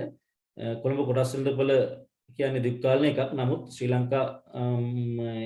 ලංකාවේ භාණ්ඩාගාර බිල්පත් පිළිබඳ ද්විතීයික වෙළඳපොලේ ගනුදෙනු කරන්න අවස්ථාව දීලා තියෙනවා. මේක කොටස් වෙළඳපොළ හරහා ගනුදෙනු කරන්න පුළුවන්. ඒකට භාණ්ඩාගාර එකම බිල්පත එකම දේ කෙටි කාලින සුරුකුම්පත කොළඹ කොටස් වෙළඳපොළ හරහා ගනුදෙනු කරන්න අවස්ථාව දීලා තියෙනවා. හරි ඊළඟට භාණ්ඩාගාර බිල්පත් වල ආයෝජනයේ දිරිගැන්වීමට රජය විසින් ගෙන ඇති පියවර. රජය විසින් ගෙන ඇති පියවර බලයලත් ප්‍රාථමික අලෙවිකරුවන් පත් කරලා තියෙනවා. ඒ කියන්නේ මහ බැංකුව තමයි මේ බලපත්‍ර ලබා දෙන්නේ අලෙවිකරුවන්ට. භාණ්ඩාගාර බිල්පත් පිළිබඳ ද්විතීයික වෙළඳපොළක් තියෙනවා. ඒ ද්විතීයික වෙළඳපොලේ ගනුදෙනු වෙන හින්දා මේක ජනප්‍රිය ආයෝජන මාර්ගයක් වෙලා තියෙනවා. බහුවිධ කල්පිරීම් සහිතව නිකුත් කරන්න අවස්ථාව දීලා තියෙනවා. මේ මාස 3 මාස 6 මාස 12 වගේ නිර්ලේඛන සුරුකුම්පත් පිරීමේ ක්‍රමය SSDS පද්ධතිය හඳුන්වා දෙනවා සිස්ටම් එක. ඒ හරහා ඉතාලි වේගයෙන් ගනුදෙනු කරන්න පුළුවන්. නිත්‍ය පාසුකම් අනුපාතය හඳුන්වා දීලා තියෙනවා. ඒ කියන්නේ එතනදී අපි දන්නවා මේ නිත්‍ය පාසුකම් අනුපාතයේ ප්‍රධාන කොටස් තුනක් අපි රජය හා ව්‍යාපාර පාඩමේදී කතා කරලා තියෙනවා. නිත්‍ය තැන්පතු පාසුකම් අනුපාතය, නිත්‍ය ණය පාසුකම් අනුපාතය, බැංකු පොලි අනුපාතය. එතකොට මෙන්න මේ ක්‍රමවේදයන් හඳුන්වා දීලා තියෙන හින්දා භාණ්ඩාගාර බිල්පත් ආයෝජනය දිරිගැන්වීමට රජය ගෙන ඇති ක්‍රියාමාර්ග වශයෙන් හඳුන්වා දෙන්න පුළුවන්. ඒකම මෙතන මම කියපු කොළඹ කොටස් වෙළඳපොළ හරහා ගනුදෙනු කිරීමට මේ කෙටි කාලින සුරුකුම්පත මුදල් වෙළඳපොලේ තියෙන සුරුකුම්පතට අවස්ථාව ලබා දීලා තිනවා. ඒවා මේ රජය විසින් මේ භාණ්ඩාගාර බිල්පත් වල ආයෝජනය කරන්න දිරිගන්වන්න අරන් තියෙන පියවර හැටියට ගන්න පුළුවන්.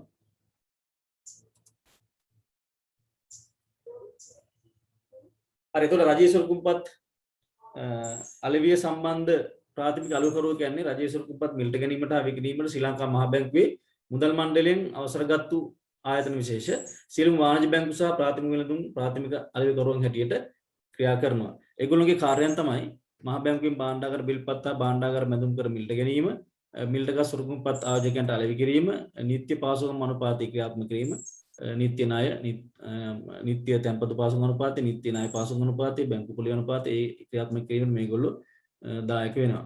ඊළඟට රජයේ සුරුකුම්පත් සම්බන්ධයෙන් ආයෝජකයන්ට උපදෙස් දීම,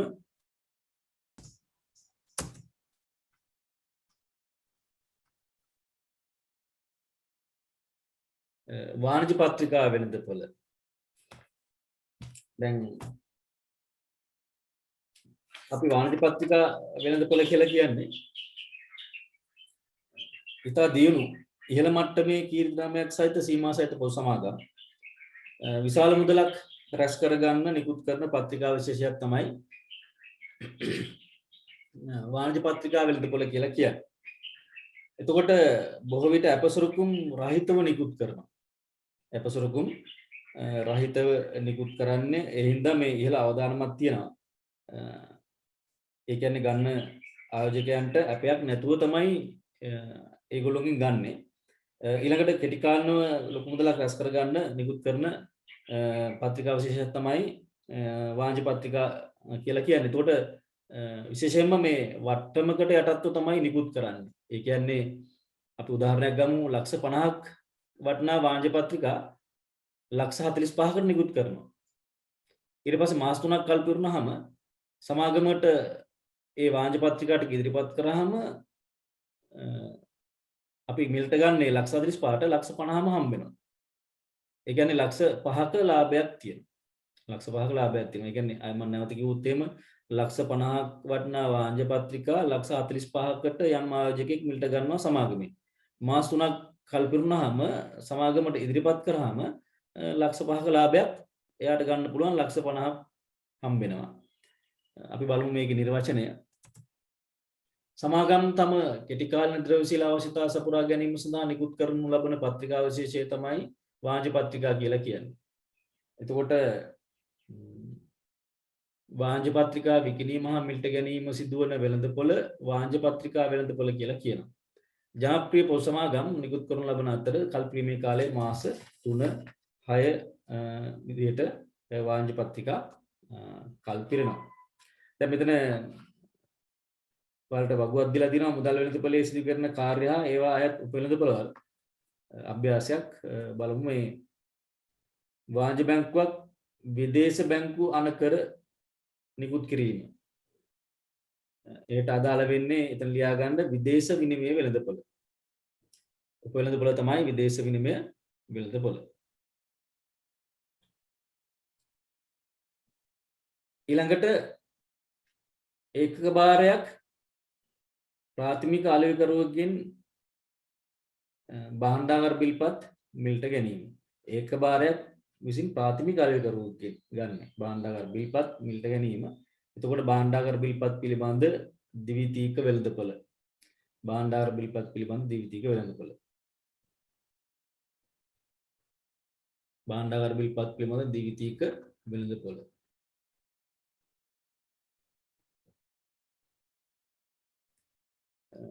විදේශිකයෙකු NRFC ගිණුමක් ඇරඹීම. දැන් මේවා අපිට මේ ඊතර බැංකු කටයුතු වෙළඳපොළ ගැන උගන්වන්න සිලබස් එකේ කියලා නැහැ. මෙතන ප්‍රශ්නේ තිබ්බට එතන ඊතර බැංකු කටයුතු වෙළඳපොළ ඒක පරිණි සිලබස් එකේ තියෙන්නේ. අලුත් සිලබස් එකේ මේ ඊතර බැංකු කටයුතු වෙළඳපොළ උගන්වන්න නැහැ.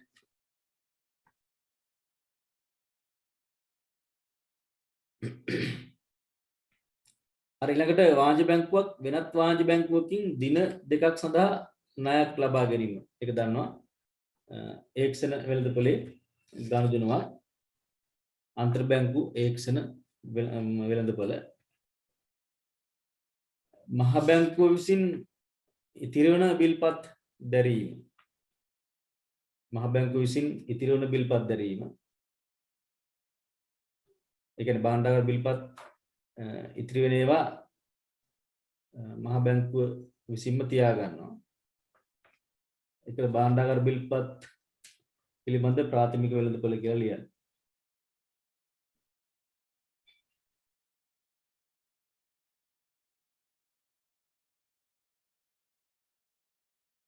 වාණිජ බැංකු මහ බැංකුව වෙත ගිවිසුමක් යටතේ භාණ්ඩාගාර බිල්පත් අලෙවි කිරීම.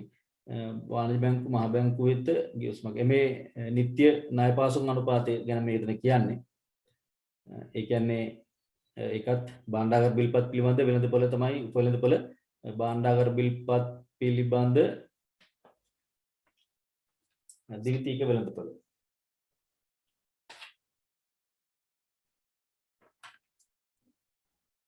sorry මේ භාණ්ඩාගාර ද්විතීක වෙළඳපොළ.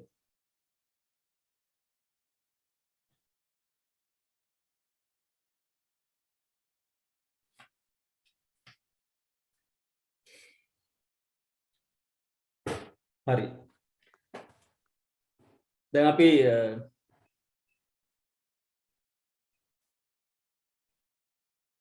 ඊළඟට කතා කරන්නේ ප්‍රාග්ධන වෙළඳපොළ.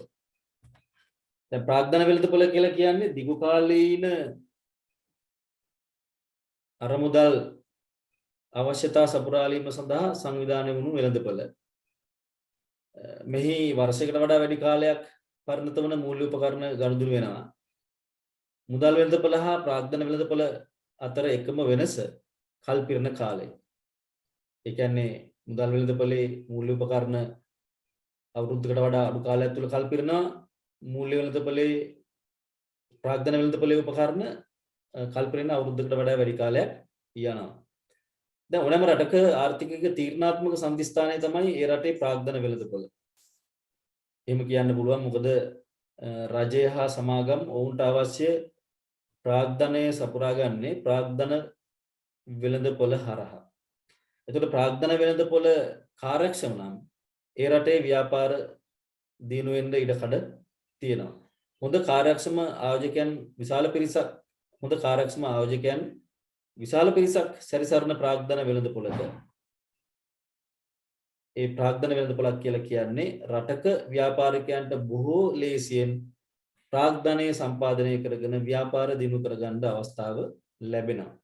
ඒ කියන්නේ ප්‍රාග්ධන වෙළඳපොළ කියලා කියන්නේ ආර්ථිකයක කාර්යක්ෂමතාවය නිරූපණය කරන කැඩපතක් වාගේ හොඳ ප්‍රාග්ධන වෙළඳපොළක්. අපි බලමු ප්‍රාග්ධන වෙළඳපොළ තියෙන නිර්වචනය. දිගුකාලීන ප්‍රාග්ධනය. දිගුකාලීන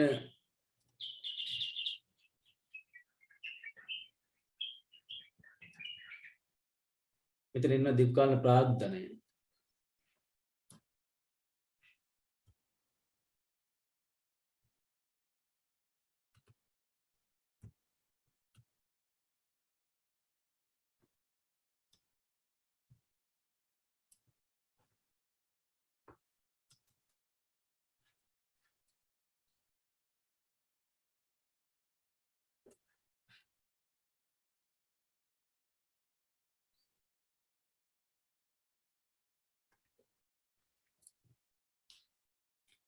දිගුකාලීන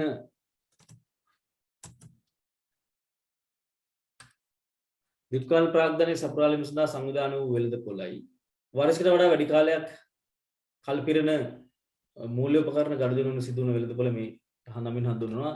එනම් දිගුකාලීන අරමුදල් අවශ්‍යතා ඇති පාර්ශ්ව හා දිගුකාලීන මූල්‍ය අතිරික්ත ඇති පාර්ශ්ව අතර ගනුදෙනු සිදු වන වෙළඳපොළ ප්‍රාග්ධන වෙළඳපොළ කියලා හඳුන්වා දෙන්න පුළුවන්. එතකොට ප්‍රාග්ධන වෙළඳපොලේ මූලික කාර්යයන් තමයි සුරුකුම්පත් නිකුත් කරන්නන්ට ප්‍රාග්ධනය සම්පාදනය කර දීම.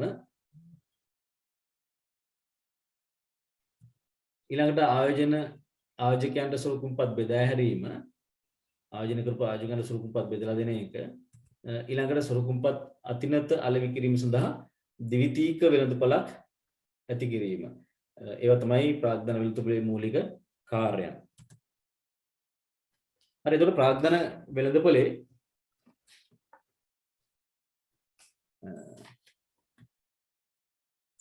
ගනුදෙනු වන උපකරණ සාමාන්‍ය කොටස් ප්‍රාග්ධන වෙළඳපොලේ ගනුදෙනු වන සීමිත පොත් සමාගම් නිකුත් කරන ආයතනය.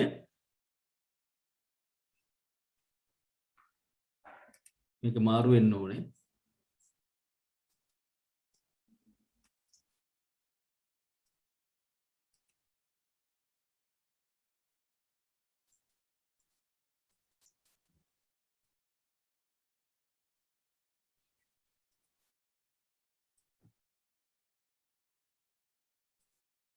මේ මෙතන මාරු වෙන නිකුතු ආයතනය මේක මාරු කරගන්න.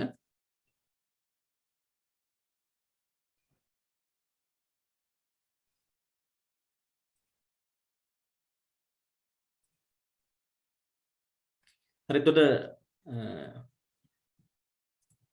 සාමාන්‍ය කොටස් නිකුත් කරන ආයතනයේ සීමිත පොත් සමාගම්, කොටස් බලපත්‍ර සීමිත පොත් සමාගම්, වර්ණීය කොටස් සීමිත පොත් සමාගම්, නිශ්චල්ත කොටස් සීමිත පොත් සමාගම්, ඊළඟට සාංගමික නායක එහෙම නැත්නම් බැඳුම් කර සීමිත පොත් සමාගම් නිකුත් කරන්නේ. භාණ්ඩාගාර බැඳුම් කර ශ්‍රී ලංකා මහ බැංකුව නිකුත් කරනවා. ශ්‍රී ලංකා සංවර්ධන බැඳුම් කර ශ්‍රී ලංකා මහ බැංකුව නිකුත් කරන්නේ. රුපියල් ණය එහෙම නැත්නම් සුරුකුම්පත් නිකුත් කරනවා ශ්‍රී ලංකා මහ බැංකුව. ශ්‍රී ලංකා ජාතිය ගොඩනැගීමේ බැඳුම් කර නිකුත් කරනවා මහ බැංකුව. ඒකක නිකුත් කරනවා ඒකක කළමනාකරන සමාගම්.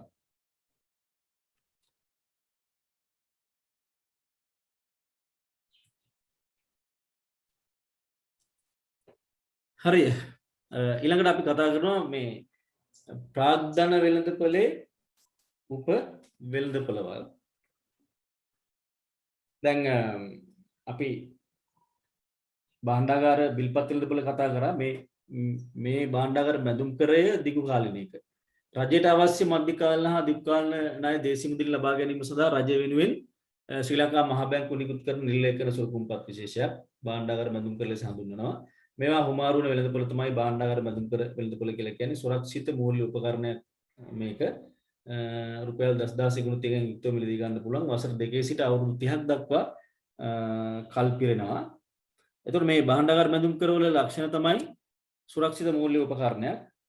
රජය වෙනුවෙන් ශ්‍රී ලංකා මහා බැංකුව ඉදිරිපත් කරන්නේ මැදි හා දීර්ඝකාලීන ණය උපකරණයක් මේක.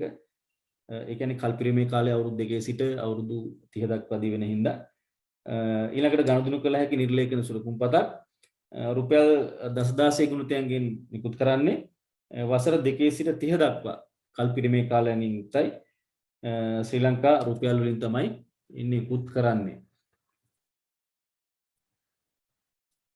දැන් භාණ්ඩාගාර බිල්පත් වලටත් ප්‍රාථමික වෙළඳපොළක් සහ ද්විතීයික වෙළඳපොළක් තියෙනවා. අර අපි භාණ්ඩාගාර බිල්පත් සම්බන්ධව කතා කරපු ඒ ලක්ෂණම තමයි එහි ප්‍රාථමික සහ ද්විතීයික වෙළඳපොලේ තියෙන්නේ. එතකොට අපි ගත්තොත් එහෙම භාණ්ඩාගාර බිල්පත් සහ භාණ්ඩාගාර බැඳුම් කර අතර ඇති අසමානතා එකක් තමයි සමානතා සමාවෙන්න භාණ්ඩාගාර බිල්පත් සහ භාණ්ඩාගාර බැඳුම් කර අතර සමානතා රජය වෙනුවෙන් දේශීය මුදලින් ණය ලබා ගැනීම සඳහා බැංකුව නිකුත් කරන බිල්පත් දෙකක් තමයි.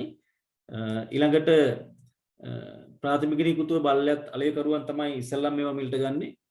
ඊළඟට වට්ටමකට යටත්ව තමයි නිකුත් කරන්නේ. මට්ටමකට නෙමෙයි වට්ටමකට යටත්ව නිකුත් කරන්නේ.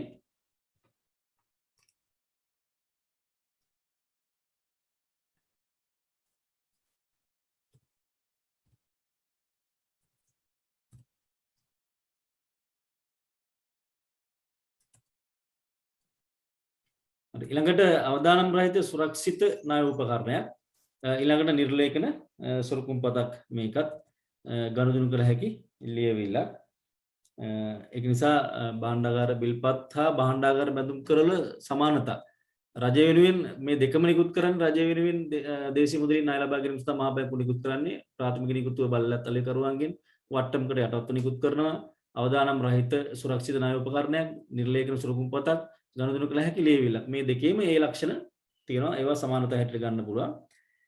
ඒ වගේම මේෙහි තියෙන අසමානතා භාණ්ඩාගාර බිල්පතයි භාණ්ඩාගාර බැඳුම් කර අතර අසමානතා පැහැදිලිවම අපිට කියන්න පුළුවන් කෙටි කාලීනව කල්පිරෙනවා භාණ්ඩාගාර බිල්පතක් භාණ්ඩාගාර බැඳුම් කරයක් කල්පිරීම දීර්ඝ කාලීනයි.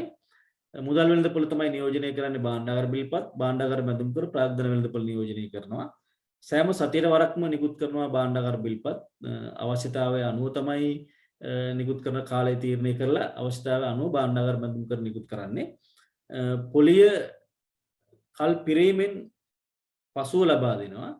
කල් පිරුණාම තමයි පොලිය ලබා දෙන්නේ.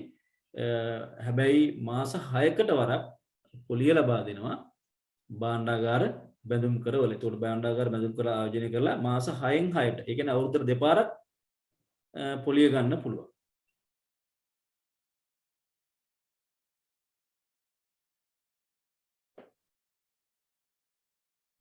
හරි මේක ලියා ගන්න මම පොඩි කාලයක් දෙන්නම්.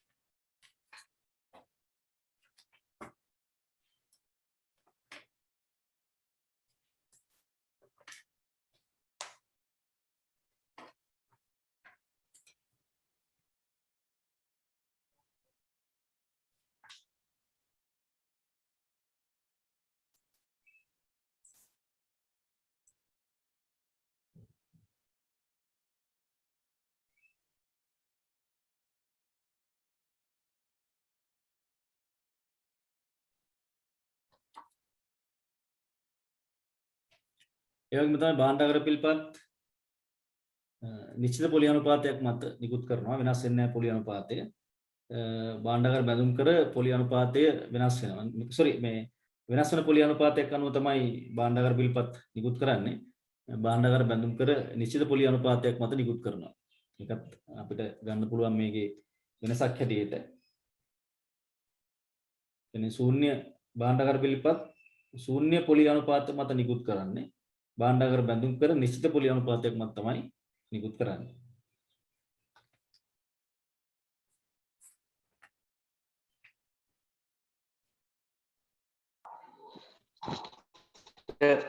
ඔව් කියන්නේ මේ ගල්ටන පැත්තට වෙන්නේ නැද්ද? මොකද්ද? ගල්ටන පැත්තටම සර් වෙන්නේ නැද්ද? මේ මම සද්ද දිහාට එන්න හිතා ඉන්න බලමු. මොකද්ද කරන්න ඕන?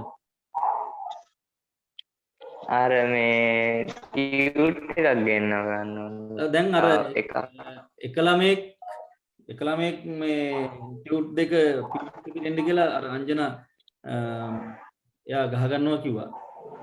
ඔයාලට අතනින් ඉල්ල ගන්න පුළුවන් 30ක් තියෙනවනේ එතන. අංජනා මේ අරන් කියන්නේ මගේ එක ටියුට් එකක්. හරි හරි මං එනකොට දෙන්නම් හරි.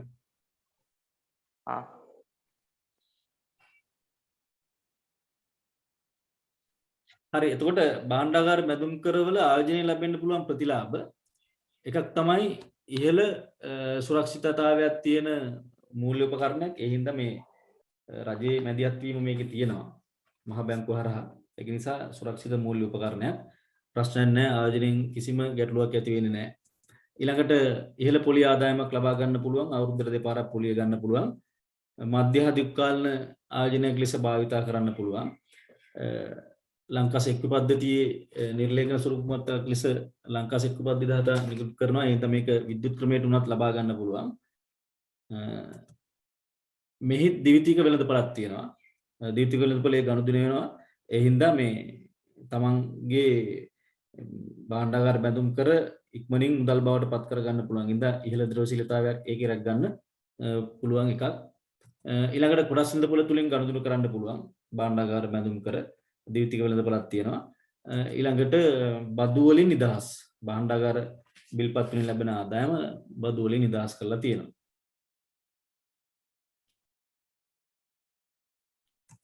ඊළඟට ශ්‍රී ලංකා සංවර්ධන බැඳුම් කර මේක ලියා ගන්න යන්න එපා.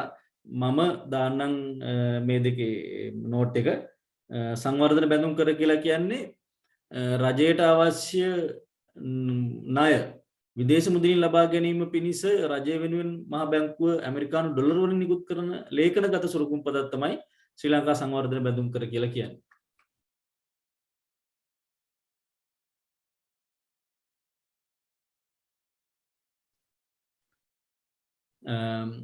රජයට අවශ්‍ය ණය විදේශ මුදලින් ලබා ගැනීම පිණිස රජය වෙනුවෙන් මහා බැංකුව ඇමරිකානු ඩොලර් වලින් නිකුත් කරන ලබන ලේඛනගත සුරුකුම් පදක් ආයෝජන කළ හැකි අනුමත අයට පමණයි. කල්පිරීමේ කාලය අවුරුදු 2යි.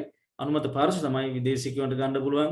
අනේවාසික ඒ කියන්නේ ලංකාවේ නොවන නේවාසික නොවන ලාංකිකයන්ට වාණිජ්‍ය බැංකු වලට පුළුවන්. ප්‍රාථමික අලුකරුවන්ට පුළුවන්. විදේශ විනිමය වෙළඳුන්ට පුළුවන් මිලට ගන්න. නෝට් එක මම දාන්න ලියා ගන්න එතකොට.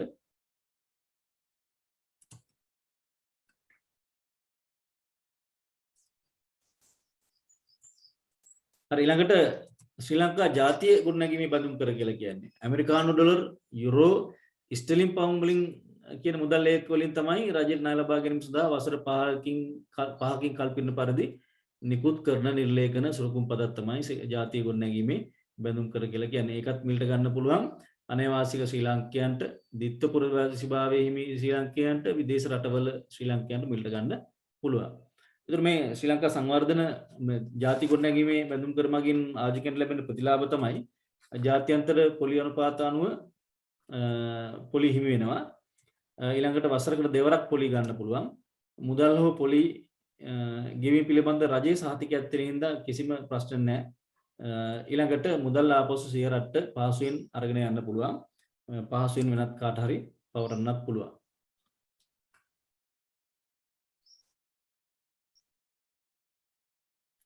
හරි ඊළඟට සාංගිමික බැඳුම් කර වෙළඳපොළ. දැන් සංස්ථාපිත සමාගම් රාජ්‍ය සංස්ථා විසින් රජයට අවශ්‍ය දීර්ඝකාලීන ණය ගැනීම සඳහා නිකුත් කරන උපකරණයක් සාංගමික ණය කර කියලා කියන්න පුළුවන්. නිශ්චිත පොලි අනුපාතයක් සඳහා නිකුත් කරන බැඳුම් කර සඳහා නිකුත් කළ අවස්ථාවේදී එකක වූ පරිදි ත්‍රිමාසිකව හෝ ඒ කියන්නේ මාස 3න් 3ට හරි එහෙම නැත්නම් අර්ධ වාර්ෂිකව මාස 6කට වරක් හරි වාර්ෂිකව පොලිය මේකට ගෙවනවා. එතකොට නිකුත් කරන සාංගමික බැඳුම් කර විකිණීම හා මිලදී ගැනීම ආශ්‍රිතව සිදුවන වෙළඳපොළ තමයි අපි සාංගමික බැඳුම් කර කියලා කියන්නේ. විශේෂයෙන්ම ණය කර ඒ කියන්නේ ණය ප්‍රාග්ධනය රැස් කරගන්න සංස්ථාපක සමාගම් රාජ්‍ය සංස්ථා නිකුත් කරන සොරකුම්පත් විශේෂයක් තමයි සාංගමික බැඳුම් කර කියලා කියන්නේ. අපි කියන්නේ මේ ණය කර වලට තමයි කියන්නේ. මේ සඳහා පොලියක් ලැබෙනවා ආයෝජනය කරන කෙනාට.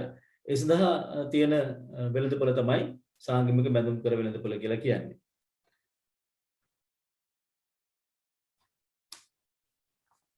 හරි ඊළඟට කොටස් වෙළඳපොළ. දැන් ලැයිස්තුගත සමාගම් විසින් නිකුත් කරන කොටස් හා ණය කර ආදී සොරකුම්පත් මිලදී ගැනීම හා විකිණීම සිදු කරන වෙළඳපොළ තමයි කොටස් වෙළඳපොළ කියලා කියන්නේ. එතකොට දැන් කොටස් වෙළඳපොළයි කොළඹ කොටස් වෙළඳපොළයි කියන්නේ දෙකක්. කොටස් වෙළඳපොළේදී සිද්ධ වෙන්නේ සමාගම් වල කොටස් මිලට ගැනීම හා විකිණීම. සමාගමක් කොටස් නිකුත් කරනකොට ආයෝජකයෝ ඒවා මිලට ගන්න වෙළඳපොළ තමයි කොටස් වෙළඳපොළ කියලා කියන්නේ. කොළඹ කොටස් වෙළඳපොළ කියලා කියන්නේ ද්විතීක වෙළඳපොළ. ඒ කියන්නේ ද්විතීක වෙළඳපොළේ කොටස් මිලට ගැනීම හා විකිණීම දෙකම සිද්ධ වෙනවා. ආයෝජකයන්ට පුළුවන් කොටස් මිලට ගන්නත් ආයෝජකයන්ට පුළුවන් කොටස් විකුණන්නත්. ඒ සඳහා සංවිධානය වෙලා තියෙන වෙළඳපොළ තමයි කොළඹ කොටස් වෙළඳපොළ කියලා කියන්නේ. ඒක දෙකක්. හරි. එහෙනම් අපි ඊළඟ දවසේදී සාකච්ඡා කරනවා කොළඹ කොටස් වෙළඳපොළ සම්බන්ධව.